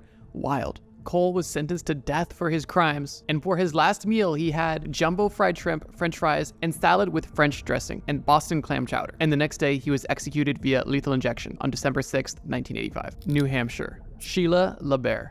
In 2008, Sheila was convicted for murdering 2 of her boyfriends in 2005 and 2006, respectively. And she claims that she did this because she was sent by God as an avenging angel to Earth to punish pedophiles, which in her mind included her 2 boyfriends, whose bodies were found on her huge farm. Now you might be like, all right, I can get behind this a bit, I get it. Here's another twist. According to Brad Bailey, a defense attorney who represented her, he says, and I quote, "There seemed to be no basis whatsoever in reality to suggest or claim any of her victims were pedophiles or engaged in any of these child abusing behaviors. None whatsoever." So yeah, not only did she murder people, but she also tried to ruin their name. Sheila typically met her victims by putting out personal ads looking for farm hands on her farm. Although she was only convicted of the murder of 2 men, she also admitted during her trial that she killed several others, but these were not confirmed. She was sentenced to life in prison without the possibility of parole. New Jersey. Richard Biegenwald. Biegenwald was active from 1958 all the way till 1983. And during this time, you guessed it, he murdered people. In 1983, he was convicted of 5 murders, but was suspected of 8. An interesting fact is, after this serial killer died, his lawyer actually mentioned publicly that this criminal told his lawyer that he may have up to 100 victims, which is likely inflated, but the fact is this monster likely had many more victims than he was convicted for, which doesn't seem extremely uncommon for this list. Richard was actually on death row for a short amount of time, but it was overturned and he was resentenced to life in prison, where he still died in prison in 2008. New Mexico. David Parker Ray. Ray was a suspected torturer who is also known as the Toy Box Killer. This case is really interesting because he technically has 0 murders confirmed, but has 3 confirmed victims and possibly anywhere from 60 to 100 plus victims that he tortured and assaulted on his property in his toy box, which was basically a trailer beside his home, which is a movable, portable torture chamber that he had a large kidnapping and assault operation happening in there. Crazy. For the unthinkable amount of torture that he inflicted upon potentially hundreds of women, Ray was sentenced to 224 years in prison, where he unfortunately only served a few months because he died of a heart attack. Unfortunate he didn't serve more time. Not unfortunate that he died. Ray was a serious monster and is even quoted saying that he did nothing wrong to women. He only did what women wanted, and he got pleasure from their pleasure. And his assault on these women was, in his mind, him doing good for society. So he thought it'd be total sicko. New York. David Berkowitz. David Berkowitz, also known as the Son of Sam or Mr. Monster, according to Wikipedia, was a serial killer who terrorized New York City in the summer of 1976 and 1977. Berkowitz, surprise, surprise, targeted young women and couples, shooting them in cold blood with a .44 caliber revolver. His crimes sparked a citywide manhunt for him, and he even left notes taunting the police, promising more crimes. Fortunately, Berkowitz was caught in 1977 and later confessed to all of his crimes, which were plentiful. He ended up murdering 6 people and wounding 11 more. He is currently in jail serving 6 life sentences as we speak. North Carolina, Henry Louis Wallace. Wallace may have one of the most odd nicknames on this list. He is known as the Charlotte Strangler, which is somewhat tame, but he's also known as the Taco Bell Strangler. This video is not a laughing matter, but that name is weird. I guess it's because he worked as a manager at Taco Bell in Charlotte. Wallace was a serial assaulter and murderer, targeting young African-American women, and over the course of a 4-year span, he victimized over 9 women. He was caught in March of 1994 and currently sits on death row awaiting execution. North Dakota, Eugene Butler. The story of Butler is unlike anything we've heard on this list so far. He is the only killer who was never convicted of his crimes so far on this list. Eugene Butler was born in 1849 in New York State, but all of his crimes took place and he actually died in North Dakota. But we'll get into that. From the years of 1900 to 1906 in Niagara, North Dakota, Butler murdered 6 teenage boys in his house and buried the bodies in his basement. Now, the twist of all this, Butler was actually committed to an insane asylum for unrelated charges where he died in 1913. The crazy part is the bodies that were buried in his house were not found until 1915, 2 years after Butler died in the insane asylum. Super weird. Ohio, Anthony Sewell. The story of Sewell is something we've heard numerous times on this list so far, so I'll keep it brief. He had a generic name. He was known as the Cleveland Strangler. He was active for 2 years, from 2007 till 2009. He murdered at least 11 women who he targeted, specifically women that were vulnerable. By that, I mean women that were either dealing with addiction or homeless. And he was arrested in 2009 when one of his victims escaped and alerted authorities. He was convicted of multiple counts of murder and was sentenced to death in 2011. Sewell died in 2021 due to an unspecified terminal illness. Oklahoma, Roger Dale Stafford. Stafford was a serial killer active from 1974 until 1978, and in this time he had 9 confirmed kills, which he was evicted of, but potentially a lot more. Stafford started his killing spree by killing an assistant manager working at a McDonald's. After killing this manager, he robbed the McDonald's for over $1,300 and then continued on his spree. His next targets were a family that he flagged off the side of the highway, who he robbed and murdered, the entire family. 3 weeks later, he robbed a sirloin stockade in Oklahoma City, and during this robbery, murdered 6 employees, most of these victims being teenage staff members. 6 days after this restaurant massacre, Stafford was found and apprehended. Unsurprisingly, he was sentenced to death, and in 1995, he was executed via lethal injection. Oregon, Dayton Leroy Rogers. Dubbed the Molalla Forest Murderer due to the fact that he would dump the bodies of his victims in the Molalla Forest in Oregon. Rogers was a serial killer who was active for, once again, 4 years and targeted, once again, vulnerable women, specifically addicts, sex workers, and the like. Rogers notably was sentenced to death 4 times, with each sentence being overturned by the Oregon Supreme Court. And in 2021, his death sentence was overturned again due to new laws, and in 2022, his sentence was commuted to life without parole. Pennsylvania, Gary Heidnik. Gary was a serial kidnapper, torturer, and murderer, and fortunately was only active for just over a year. During this year, he kidnapped 6 women, 2 of which died from his torture, and the other 4 fortunately survived. One of these surviving victims was actually able to go to the authorities and inform them about Gary's horrendous actions. Gary was quickly arrested in March 1987 and convicted of multiple charges, including first-degree murder, kidnapping, assault, aggravated assault, and more. He was sentenced to death, and in 1999, he was executed via lethal injection and was one of the last people to ever be executed in the state of Pennsylvania. Rhode Island, Craig Price. I believe Price is the youngest killer we've seen on this list, with his first murders taking place when he was only 13 years old. From the ages of 13 to 15, he committed 4 murders of women in his neighborhood, and he was arrested at the age of 15. Due to his age, he was actually initially set for release at the age of 21, which to me is mind-boggling for someone who murdered 4 people, no matter their age. But due to ongoing violent behavior within prison, he was sentenced to a much longer time and actually tried as an adult. He will likely never see the light of day. South Carolina, Donald Henry Gaskins. Gaskins was born in 1933 and unfortunately had a huge span of crimes in his lifetime, starting in 1953 and going all the way until 1982. During this time, he had 15 confirmed kills and later on claimed he had up to 110. He killed hitchhikers, acquaintances, and more, and had a laundry list of charges under his belt. A couple notable things about Gaskins is the fact that when he was arrested, he was actually sentenced to death, but then was later commuted to only life in prison, but then later killed someone in prison using a bomb, and because of that was once again sentenced to death and later executed in prison in 1991. Dude literally got off death row and got right back on with a bomb somehow. Crazy. South Dakota.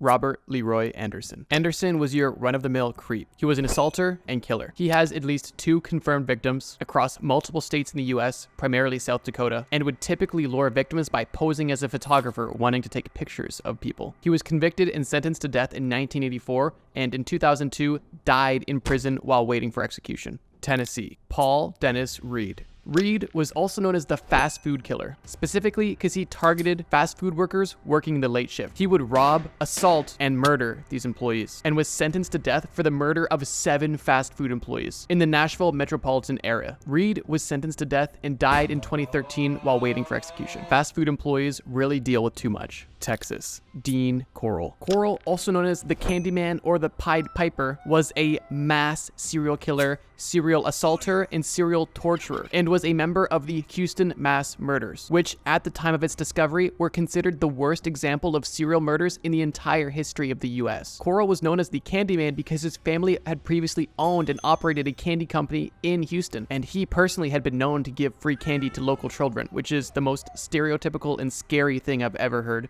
And he was known as the Pied Piper because his murders would typically start with him luring people, typically with the offer of a ride or for an invite to a party. From the years of 1970 to 1973, Corll and his 2 accomplices murdered at the very least 28 victims. Unfortunately, I can't tell you how much time Corll got because he was never sentenced. He was actually murdered by one of his accomplices before he was ever caught, which may be good or bad news depending on how you look at it. After this accomplice killed Corll, they called the police and promptly confessed to all of the murders, leading to the discovery that shocked Houston to its core. Utah. Ted Bundy. If you're watching this video, you definitely know who Ted Bundy is, and I probably don't need to tell his story. But as a quick recap, he has an unknown amount of victims, but it's likely believed to be in the range of 30 to 36. He was active during the 1970s and was executed in 1989. If you want more details, watch this video. I go in extreme depth about his story. He is a great example of why you should never judge a book by its cover. Vermont. Israel Keyes. Keyes is a very strange serial killer. He was extremely meticulous in his planning, but extremely random in his selection of victims. He murdered at least 11 people across multiple states, including Vermont, between 2001 and 2012. And Keyes even had a specific method of burying what he called kill kits in different locations so he could commit murder at any time. He was captured in 2012 and didn't continue living, I'm not going to say unalive because that's the dumbest thing ever, while awaiting trial, leaving so many questions unanswered about his motives and the true extent of his crimes.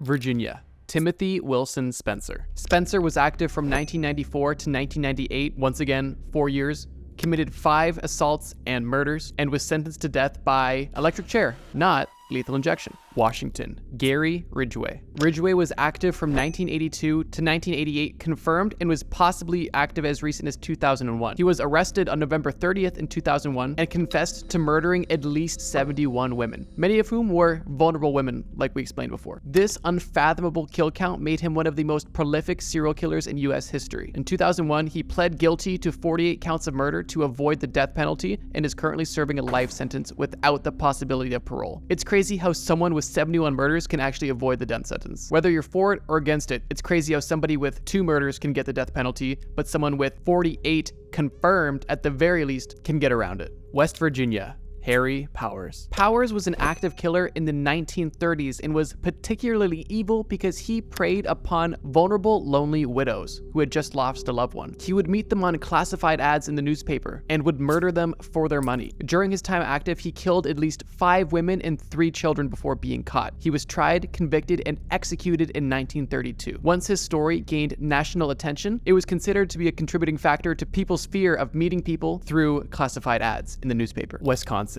Jeffrey Dahmer. Much like Ted Bundy, this demented monster likely needs no introduction. His story has been told many times, and his infamy is widespread. If you want an in-depth review, here's a video where I discuss his story at length. In short, he murdered and dismembered 17 men and boys between 1978 and 1991. He primarily targeted black young men, luring them into his home with the promises of sex or money. He did unspeakable things to his victims' bodies and was arrested in 1991 and sentenced to 16 life terms in prison, but was only killed a few years later in 1994 by a fellow inmate. Wyoming. Dale Wayne Eaton. Eaton was a suspect in a string of murders known as the Great Basin Murders, which took place from 1983 to 1997, where over 9 victims, most of them being teenage females, were assaulted and killed. Eaton was sentenced to death, but the sentence was commuted to life in prison. And ladies and gentlemen, there we have it. One serial killer from every single state. Hey, do you want to know a scary thought? You know, like serial killers? Well, before they were all caught and put in jail or even executed, you know that they were just living in public with the rest of us, right? Yeah, creepy. Not too long ago, I covered the topic of serial killers that were never caught. Some of these were more recent, but a lot of them were older cold cases. If you haven't seen that video, it's linked in the description for you to watch after this one. But what I want to do in today's video is go a little bit deeper and discuss currently active serial killers that are still on the loose, meaning that they are very much so alive and very much so free and very much so still in the habit of murdering people. Now buckle up and let's get started. We are starting this list with an individual known as the Jeff Davis 8 killer. In the mid to late 2000s, the Jefferson Davis Parish in Louisiana was thrust into the national spotlight due to a string of unsolved murders. 8 women, now known as the Jefferson 8, were killed and dumped into swamps and canals around the city of Jennings over only a 4-year period. The connections between these victims in this case is striking, as all 8 victims were discovered to have known each other quite well, and 2 of them were even cousins. The victims at some point in their lives had also acted as police informants and even reported on each other at times. This also led to the families believing that the police were somehow involved in their deaths. That theory was further supported by the 2016 book Murder in the Bayou. But as far as we are concerned, right now there is absolutely no leads on who could be the killer or killers involved in murdering these 8 women. The chance of this killer still being at large is extremely high. What do you guys think? Simply rural towns being underfunded and not being able to solve a complex series of murders? Or did the local police want to get rid of their string of informants? Hence, all of them disappearing and no evidence being found, and a large delay in there even being an acknowledgement of all of these murders being connected in one way or another. It's very fishy, and it's unfortunate that justice hasn't yet been served. Moving on, let's discuss the I-70 killer. In case you're unfamiliar, I-70 or Interstate 70 is one of the longest highways in the entire United States, connecting multiple states from Utah all the way to Maryland. And if you didn't know, those are on opposite sides of the country, so it's pretty long. However, unfortunately, in 1992, this route became the hunting ground for a dangerous individual known as the I-70 killer. The confirmed cases attributed to him include the death of 6 people who worked in convenience stores along the highway. Most of them were young women with brunette hair, with the exception of 1 male, being the only I-70 victim who was male. Because this killer found his victims on such a long stretch of highway, the police were completely unable to connect any meaningful dots. And even though the police and investigators from each respective city and county were able to compare notes, there was no solid enough evidence that allowed them to get any sort of suspect. And the most progress they were able to make was 2 composite sketches of what the killer could look like, which unfortunately never brought anyone to justice. It's honestly shocking how far technology has come and how seemingly easy it was to be a serial killer not that long ago. These cases only took place in 1992, 30 short years ago. And the fact that the composite sketches showed a young man, likely only in his 20s or 30s, the chances of this killer being out on the loose and alive and even active today is extremely likely.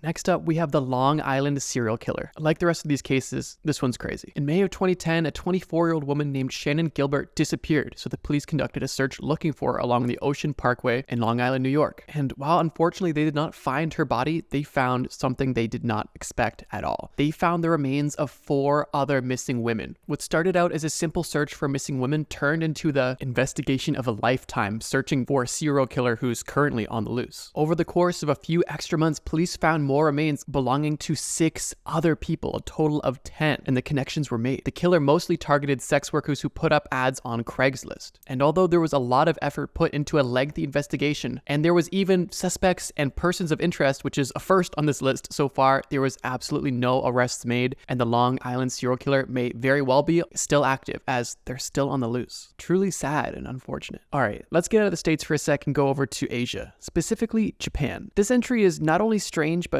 also really scary, and you'll see why very soon. As some of you may know, Japan has a huge obsession with vending machines. It's a huge part of their culture, and it's honestly pretty cool and convenient to have so many cool things readily available almost everywhere. On average, there's 1 vending machine for every 23 people. That's a pretty high ratio. But between April and November 1985 in Hiroshima, 12 people were killed and another 35 were injured due to paraquat poisoning. What is paraquat, you may ask? Well, it's a popular herbicide or weed killer. When the authorities started to investigate all of these deaths, they started to notice one thing in common. They all had consumed a drink called Ornamic C. Now, at the time, Ornamic C had a marketing campaign going on where if you made a purchase at one of their vending machines, you would get an Ornamic C for free. It was a type of orange beverage. In Japanese culture, sometimes the people would place the free drink on the top of the vending machine so someone else could take it if they didn't want it. The police soon caught on and figured out that someone had been tampering with these free drinks on the top of the machine, poisoning them with paraquat. It was almost impossible for the police to track down anybody responsible, and because there was already so many fingerprints on the drink from the person who originally got it to all of the people that may have touched it, and the lack of CCTV at the time, there was almost no evidence. And unfortunately, this person was never found.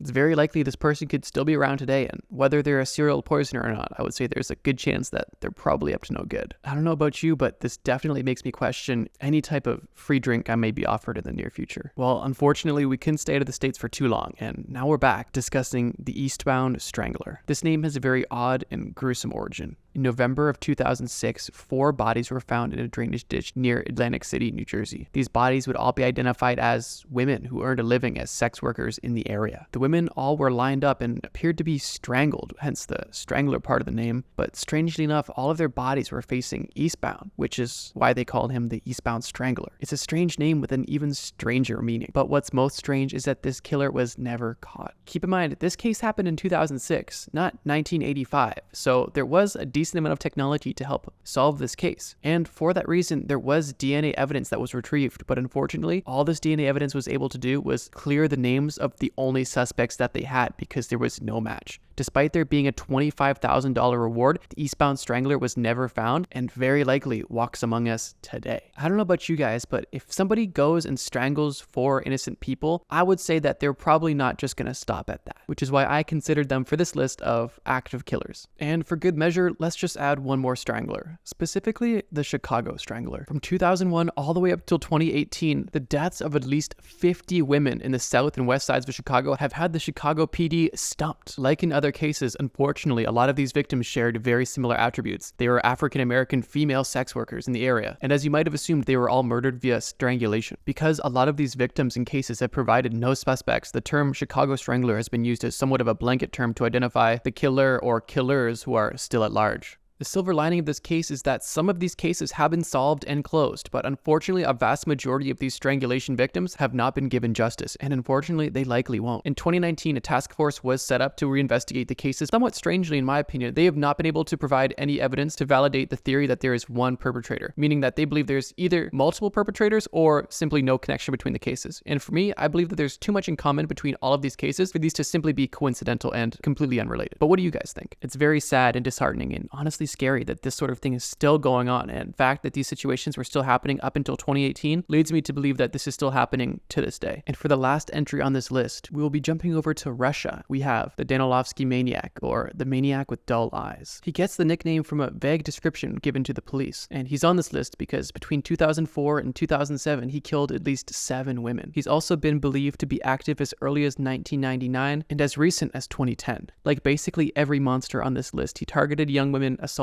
them, and murdered them, and hid their bodies in construction sites around Cherpovets, Russia. This killer left crude drawings at crime scenes to taunt the police, and even with over 200 people being interrogated and a reward of over 500,000 rubles, the identity of the maniac was never solved, and unfortunately, he is still very likely among us today. One very important note I want to make at the end of this video is that all of the victims in this video are real, and all of these situations are very real and very unfortunate. And with that, I try to be as respectful as possible when covering sensitive topics like this. I think most people would like to believe that when you do something wrong, it'll catch up to you, whether that be legally or even just karma. But as we all know, that isn't always the case. And that's why today, I'm going to be discussing serial killers who were never caught. Horrible people doing horrible things that, unfortunately, were never served justice. At least not yet. One quick note before we begin is that these are real criminals with real victims, and I'm going to be doing my best to be respectful as possible. This video isn't in any particular order, even though this video is a list, simply because I do not want to put any of these people above or below each other. All of these people are horrible and do not deserve a ranking. Now let's get into the video. Starting off, we have the Servant Girl Annihilator. A pretty gruesome name, but he was a pretty gruesome guy. And I felt like he was an appropriate first entry for this list because he was the first known serial killer in the United States of America. Between December 1884 and December 1885, he killed 7 women and 1 man. And he had a very peculiar signature. He killed people with an axe. In just one night, on December 24th, 1885, you're right, Christmas Eve, he murdered 3 victims with an axe, which is why they also called him the Austin Axe Murderer. For obvious reasons, there's not a lot known about this killer, and that's going to be a common trend among all of these killers, unfortunately. And a lot of what is known is the sheer brutality that happened to the victims, and for also obvious reasons, I won't be going into too much detail on that. But one interesting detail that I thought I would share is the fact that there's a rather interesting conspiracy floating around with the servant girl killer, specifically being that he could potentially also be Jack the Ripper. Why? Because this string of murders in Texas happened 3 years before the murders of Jack the Ripper across the pond. Could they be the same person? Personally, I'm not sure if there's any validity to it, but it's an interesting thought.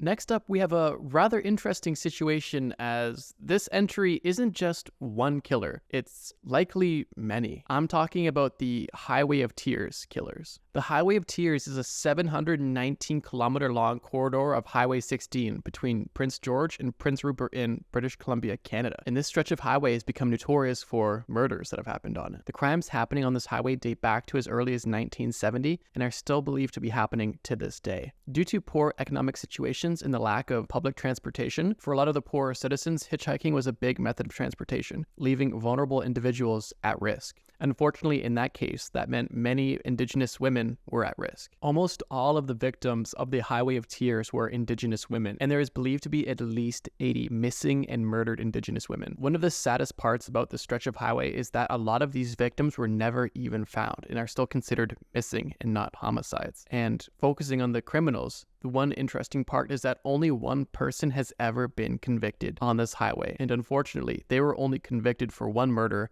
and could have only possibly been able to commit 2 of them, meaning that there are likely many murderers still out there not served justice. Following that, we have the Oakland County child killer, also known as the babysitter killer. And this story is seriously twisted. As the name may imply, this killer targeted children in Oakland County. Between the span of February 15th, 1976 and March 16th, 1977, only 13 months apart, 2 boys and 2 girls aged 10 to 12 went missing outside of their homes. Each child's body was discovered in a public area within 20 days of their disappearance, and all of the children were either strangled or shot. The 4 deaths triggered a murder investigation which was at the time the largest in U.S. history, and the breaking of this news also caused a significant panic among parents in Michigan. Despite a few promising leads, including the discovery of a vehicle suspected to belong to the killer, this case remains unsolved. In 2012, we had the most recent development, which investigators were able to actually create a DNA profile of the killer. But unfortunately, this didn't match up to any of the suspects or even anybody in the police database. A quick note to mention is that the 4 victims I mentioned are only confirmed victims, and there is potentially many more. And the timeline I mentioned is only the confirmed timeline, and many more could have taken place outside of that. This is just what is confirmed for this killer. Staying on the topic of murderers who targeted children, we have the alphabet murderer, also known as the alphabet killer or the double initial killer. If you haven't noticed already, a common trend is these killers having pretty obvious names, but I don't think it hurts to spell it out. This killer had an affinity for matching initials, and all 3 of their victims had the same first and last initial, with the victims having the initials CC, WW, and MM. These unsolved child murders took place between 1971 and 1973 in Rochester, New York. I'm starting to think it was pretty rough being a child in the 1970s. All of the alphabet killer's victims were assaulted and strangled, and despite the fact that there was witnesses, specifically several motorists who saw 10-year-old Carmen Collin half naked on the side of the highway attempting to escape the killer, the police were never able to close the case. Although police did have several persons of interest, one of them connected as recently as 2011, none of them had close enough ties to the murders to be convicted. Although interestingly, one of the alphabet killer suspects was sentenced to death for murder for killing sex workers in Nevada. Completely unrelated. Strangely though, all of his victims in Nevada had the same first and last initial. Could this be the alphabet killer from New York? Seems very possible. Shifting our focus over to Scotland now, we have Bible John, an unidentified serial killer who has killed at least 3 young women between 1968 and 1969. All of Bible John's victims are believed to have met him in the Barrowland Ballroom, a popular dance hall in Glasgow, Scotland. Most of the few details known about this case come from one of the victim's sisters, who shared a taxi with her sister and the alleged killer, Bible John. The victim's sister's information helped the investigators form a psychological profile of the killer, with one of his biggest quirks being that he frequently referenced the Bible, hence his nickname, Bible John. Unfortunately, in 2010, the victim's sister has passed away and we have lost the only eyewitness, meaning that the chances of this case ever being solved are unlikely. Returning back to the United States of America, we have a killer with probably the most outrageous name. I'm talking about the West Mesa Bone Collector. The United States media really does a good job of giving serial killers names that are way cooler than they deserve. And also just more gruesome. Like, who thought of Servant Girl Annihilator? Like, annihilation, that is an insane adjective to use. Back to the topic at hand, the West Mesa Bone Collector was a serial killer in West Mesa, Albuquerque, New Mexico. This is also one of the most recent entries on the list, as the remains of 11 women were found buried in 2009 in the desert of West Mesa, obviously. There are at least 13 other potential victims of the West Mesa Bone Collector, reported as late as 2006, who were just not buried in this one mass grave. So, confirmed 11, but potentially all the way up to 24 and beyond.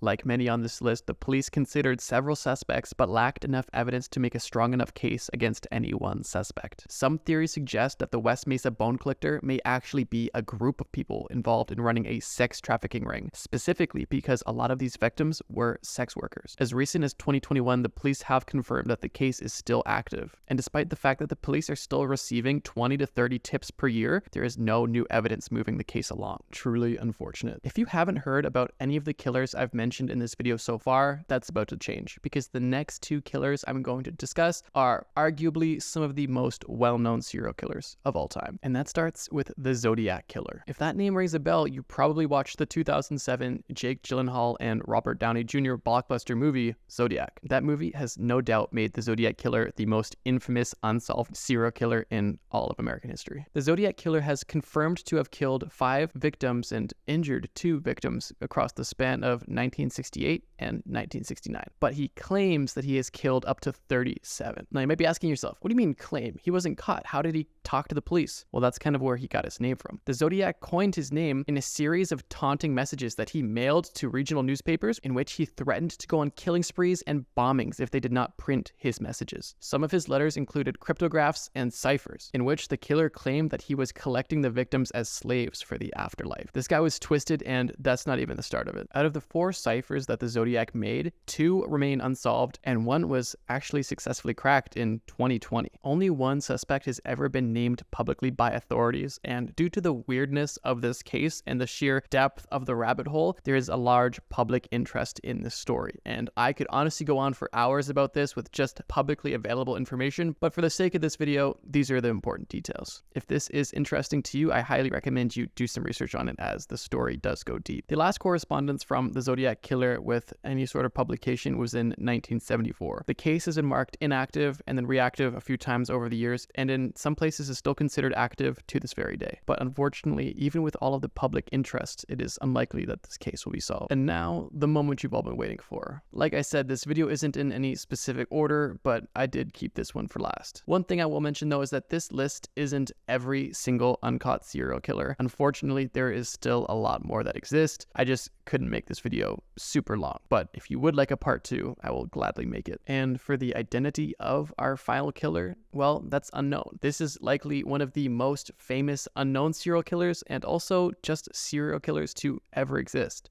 I'm talking about Jack the Ripper. Even if you're not somebody who binges morbid content or watches serial killer documentaries on the weekends, you've probably heard of this name before. Jack the Ripper was an unidentified serial killer active in the slums of London, England in 1888. Jack's attacks typically involved women working as prostitutes who lived in the slums of East London. These women would have their throats cut and then have their abdominals manipulated. The removal of internal organs of at least 3 victims led to the suspicion that the killer had some some surgical knowledge. The official numbers and even motives are unknown, but there are believed to be at least 5 canonical victims of Jack the Ripper. Much like the Zodiac Killer, the Jack the Ripper lore goes much wider than the scope of this video. But one interesting point I wanted to make is that a lot of what solidified Jack the Ripper's legacy was unintentionally created by the media of the time, which is also the case for a lot more recent serial killers, for example, Jeffrey Dahmer and the like. The most notorious fugitives ever on the FBI's most wanted list. About a month ago, I made a video about the FBI's most wanted list, and in that video I said if you guys wanted a separate video about the most wanted criminals ever, I'd make it. And well, here we are. Today, we're discussing the most notorious criminals to ever be on the FBI's most wanted list. And as a fair warning, this video gets crazy, and you're definitely gonna recognize some names on this list. Let's get right into it.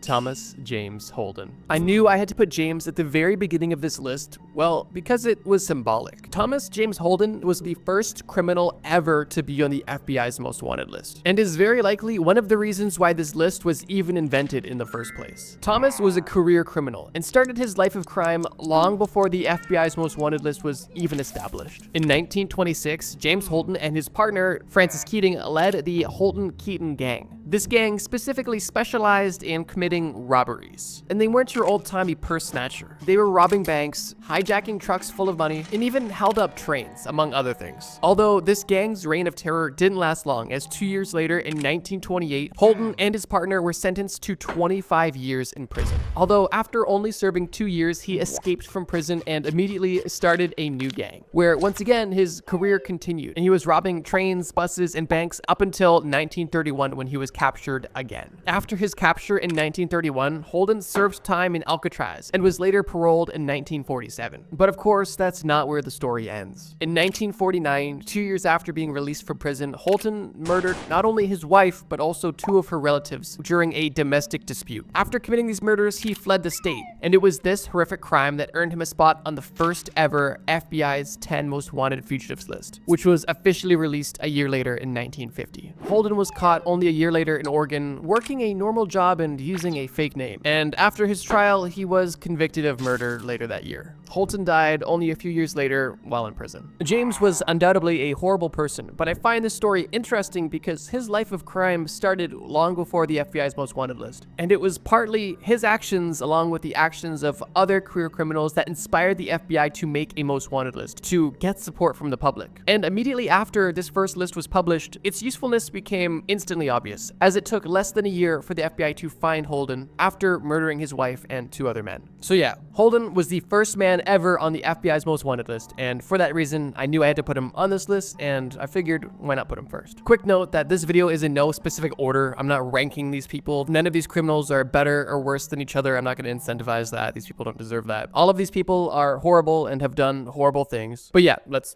keep going. Eric Rudolph. Eric Rudolph is a domestic terrorist better known as the Olympic Park bomber, and he was responsible for numerous bombings and murders from 1996 to 1998, most notably including the bombing of Centennial Olympic Park during the 1996 Summer Olympic Games in Atlanta, Georgia. This bombing killed 2 people and injured over 100 others, and this was also the first of many bombings he committed. The other bombings he eventually confessed to make his motives rather clear, as he targeted and bombed 2 separate abortion clinics within Georgia, followed by bombing a lesbian bar, and then that bombing was followed by his final bombing, which was of another abortion clinic in Birmingham, Alabama. This final bombing killed a police officer and injured a nurse, among other people. Rudolph used homemade bombs that he filled with nails to maximize the damage, and he wanted to hurt people and send a message. Rudolph claimed to be against global socialism and abortion on demand, and he believed that the government was supporting both of these things. And during the 1996 Olympic Games, he saw these games as a promotion of global socialism, and he thought that the government supporting this was completely unacceptable. And because he was already upset that the US government was supporting abortion rights, he decided to go and hurt and kill innocent people.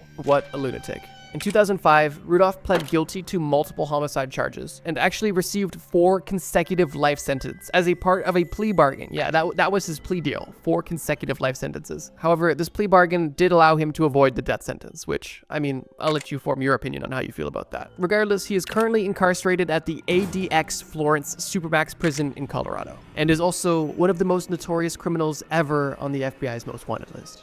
Ted Bundy. Bundy is a name that I would bet money you've heard before, and I've even talked about him numerous times on this channel, so I'm gonna keep this segment a bit brief. But I did want to toss out Ted Bundy early in this list because I figured some of you guys would be looking for names you'd recognize, so here's one. And don't worry, there's more later in the list you'll definitely recognize. Back to Ted. Ted is undoubtedly one of the most notorious serial killers of all time, and also one of the most notorious people to ever be on the FBI's most wanted list. Bundy is responsible for the abduction, sexual assault, and murder of at least 30 young women and girls during the 1970s, and his crimes happened all across the United States of America. Bundy's typical methods of luring his victim would be by pretending to be injured or disabled, or by pretending to be an authority figure, such as a police officer. And typically what he would do once he has people's attention and trust is he would lure these young women to his car under the guise of requiring some help putting something in the trunk, typically. At that point, he would bludgeon these women unconscious and then put them in his vehicle, and then what he did from that point is just diabolical.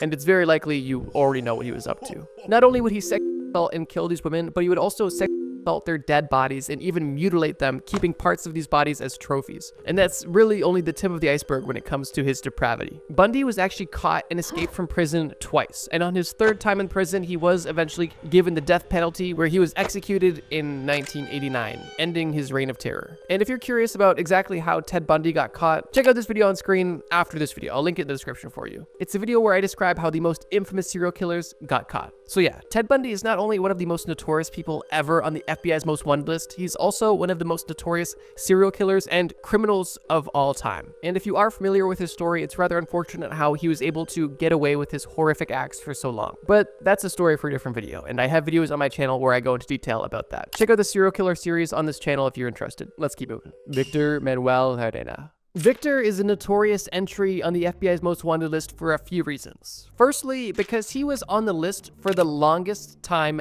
ever. Like, more than anybody. Like, nobody spent more time than him on the list. So I'm assuming he was pretty good at hide and seek as a kid. But seriously, jokes aside, he spent over 32 years on the list as a most wanted fugitive and was not captured ever. The only reason that he was removed from the list on December 15th, 2016 is more or less because he no longer met the requirements, which really means they decided that other criminals were more worth pursuing and having on the list. Victor was officially added to the list on May 14th, 1984, and the reason that he was added to this list was for a crime that also makes him a notable entry on the FBI's most wanted list as a whole, because he is associated with one of the largest cash robberies in US history. On September 12th, 1983, while working for Wells Fargo, Victor plotted and conducted a theft of over $7 million cash from a Wells Fargo armored car facility in Connecticut, which is just an absolutely insane feat, and adjusted for inflation, it only gets crazier. In today's money, he stole the equivalent of roughly $19 million cash. After this robbery, it is believed that he was smuggled to Mexico, and it is believed that he is now somewhere in Cuba. So yeah, Victor is on this list for a few reasons. The insane heist he pulled off, the fact that he was able to not only escape the police, but also the country, and the fact that he was able to not be caught for over 32 years while being a most wanted criminal is absolutely insane. It's a bit of a nice palate cleanse to be able to discuss a bank robbery instead of some of the other things we've discussed and will continue to discuss, because unsurprisingly, the most wanted of the most wanted are a depraved bunch. And with that, let's get to our next entry. Ramzi Youssef. I would assume everybody watching this video is familiar with the terrorist attack that took place on September 11th. However, that wasn't the only attack that took place in the World Trade Center. In 1993, a terrorist attack masterminded by Ramzi Youssef took place in the World Trade Center, and it claimed the life of 6 innocent people and injured over 1,000 others. Hours after the attack, Ramzi fled the country, and for that reason, he was put on the FBI's most wanted list. While on the run and on the most wanted list, he also essentially co-founded the Pachinko plot, which was an elaborate scheme to carry out multiple large-scale attacks and create essentially global terror. The Pachinko plot, simply put, was a plan to kill the Pope as a distraction, and then while people were distracted by the murder of the Pope, 11 planes on the way to the USA would be hijacked and bombed. Which is an absolutely insane thing to consider, that this was a serious plan that people were putting money, energy, and effort towards. Fortunately, this plan failed, and in 1995, Ramzi was arrested in Pakistan while he was attempting to put a bomb in a toy doll. At this point, after his capture, he was extradited back to the United States. Ramsey, along with two of his co-conspirators, were convicted for their roles in the 1993 bombing and the Pachinko plot. And Ramsey specifically received 2 life sentences plus 240 years for his involvement in these acts of terror. The story ends there, but I do have a few interesting facts. One of Yusuf's uncles is actually credited as one of the principal architects behind the September 11th attacks. And Yusuf is currently behind bars at the same prison that Eric Rudolph is at, the ADX Florence in Colorado. Also, interestingly, this is the same facility where Ted Kaczynski, the Unabomber, was also held. But I guess it makes sense. These are all extremely dangerous people.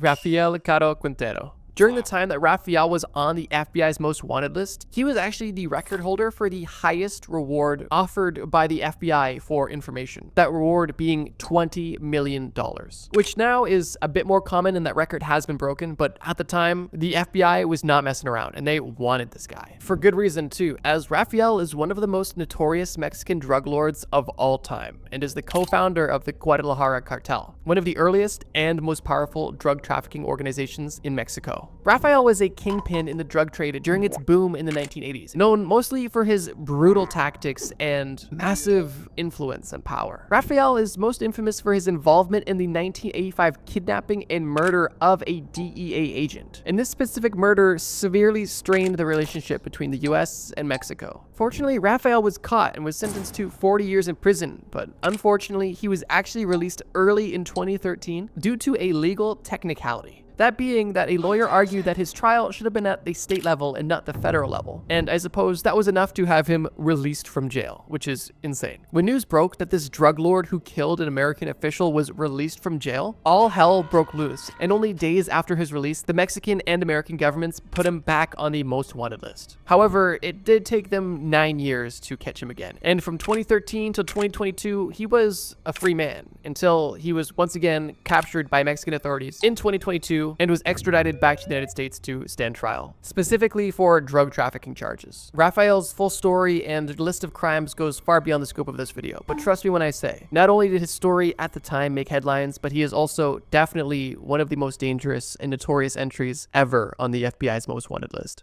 Semyon Mogilevich. Mogilevich is another criminal we've actually talked about on the channel before. And if you've seen that video, then you would know that Mogilevich is known as the boss of bosses, or the most powerful and dangerous gangster in the world. A pretty crazy title, but his crime resume definitely backs it up. Keep in mind, that's not a name he gave himself. That name was given to him by the FBI. Semyon is alleged to have built a vast criminal empire with involvement in every illicit activity you can think of, including extortion, money laundering, drug trafficking, human trafficking, weapons trafficking, murder for hire, fraud, and much more. One of his most notable accusations is his multi-million-dollar stock scheme he actually performed in Canada, where him and a group of associates were able to scam over $150 million out of investors by essentially having a fake company listed on the TSX, the Toronto Stock Exchange. Mogilevich is considered to be the most dangerous and most powerful criminal because his power comes from the sheer power of his network. Not only is he himself an educated and well-connected and rich person, but he is also connected to every rich crime boss globally, making his influence extremely dangerous and extremely powerful, which is why in 2009 they put him on their list. However, in 2015 he was actually removed from the list as there is no extradition treaty between the US and Russia, meaning that Russia has no incentive to send this criminal to the States. And for that reason, the FBI thought it made sense to put somebody else on the list that they had a better chance of getting. Although that doesn't mean that he's any less wanted or any less dangerous. Although, as of now, he is still a free man. James Earl Ray.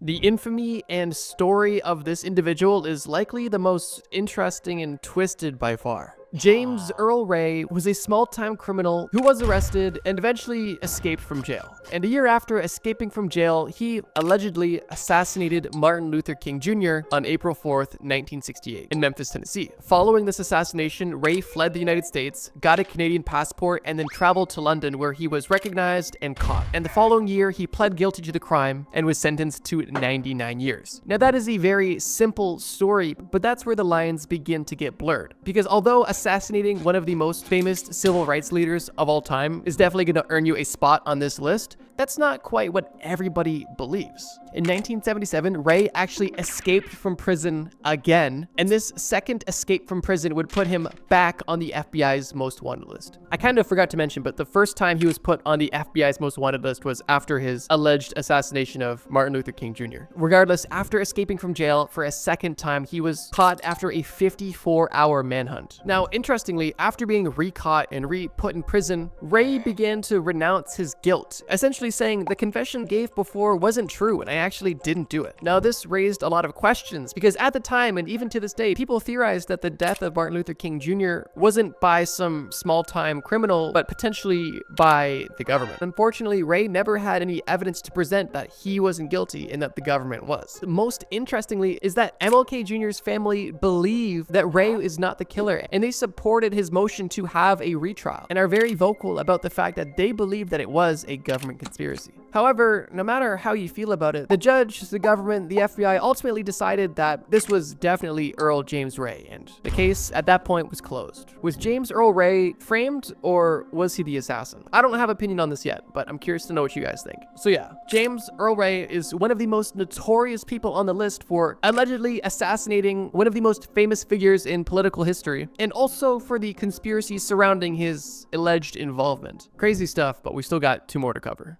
William Bradford Bishop Jr. Bishop had a seemingly perfect life. He graduated from Yale, worked as a U.S. Foreign Service officer, married his high school sweetheart, and had 3 sons with the love of his life. Now, obviously, you don't end up on this list for having a picture-perfect life. As the story goes, Bishop was denied a promotion at his job, and for that reason, he left work, withdrew a large amount of cash from the bank, purchased a ball-peen hammer, a gas can, and other supplies, went home, and then allegedly murdered his entire family, including his wife, his own mother, and his 3 sons. He then transported their bodies to North Carolina, where he buried them in a shallow grave and set them on fire, and then left the scene. Bishop's car was later found abandoned in Tennessee's Great Smoky Mountains National Park near the Appalachian Trail, where his car, full of personal items, linked him directly to the murders. However, despite multiple sightings in the US and even in Europe, Bishop has been able to evade capture ever since these murders took place. It is suggested he has done so because he is fluent in 5 languages, is an experienced outdoorsman, and his skills and background with his job made him particularly elusive. Although these murders of his entire family took place in the 70s, it wasn't until 2014 when he was added onto the list. And only 4 years later, in 2018, he was then removed from the list because the FBI stated that they wanted to focus on more recent cases. But that doesn't mean that they aren't still searching for him, but they're just not prioritizing this one to get the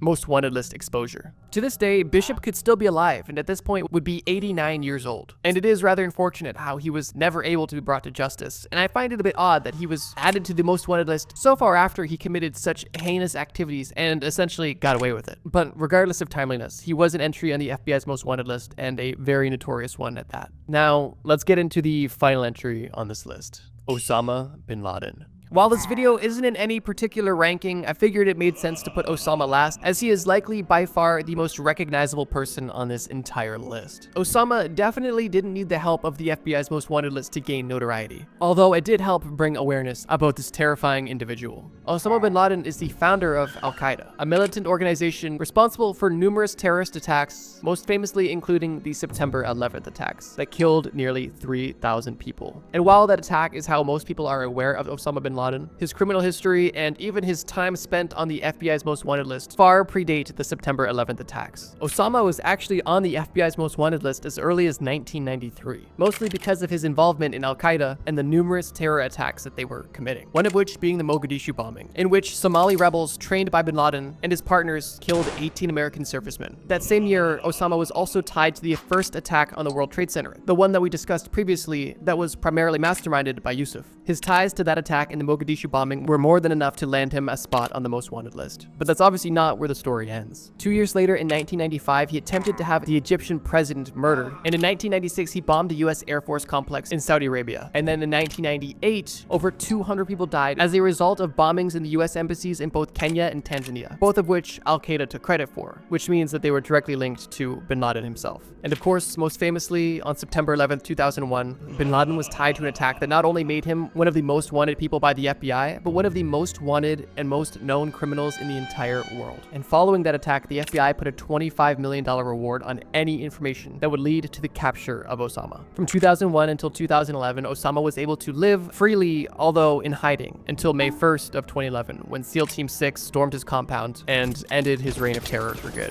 Osama bin Laden was on this list for nearly 2 decades and is likely responsible for more deaths than anybody else on this list, and is not only one of the most notorious people to ever be on the FBI's most wanted list, but one of the most notorious criminals and terrorists of all time.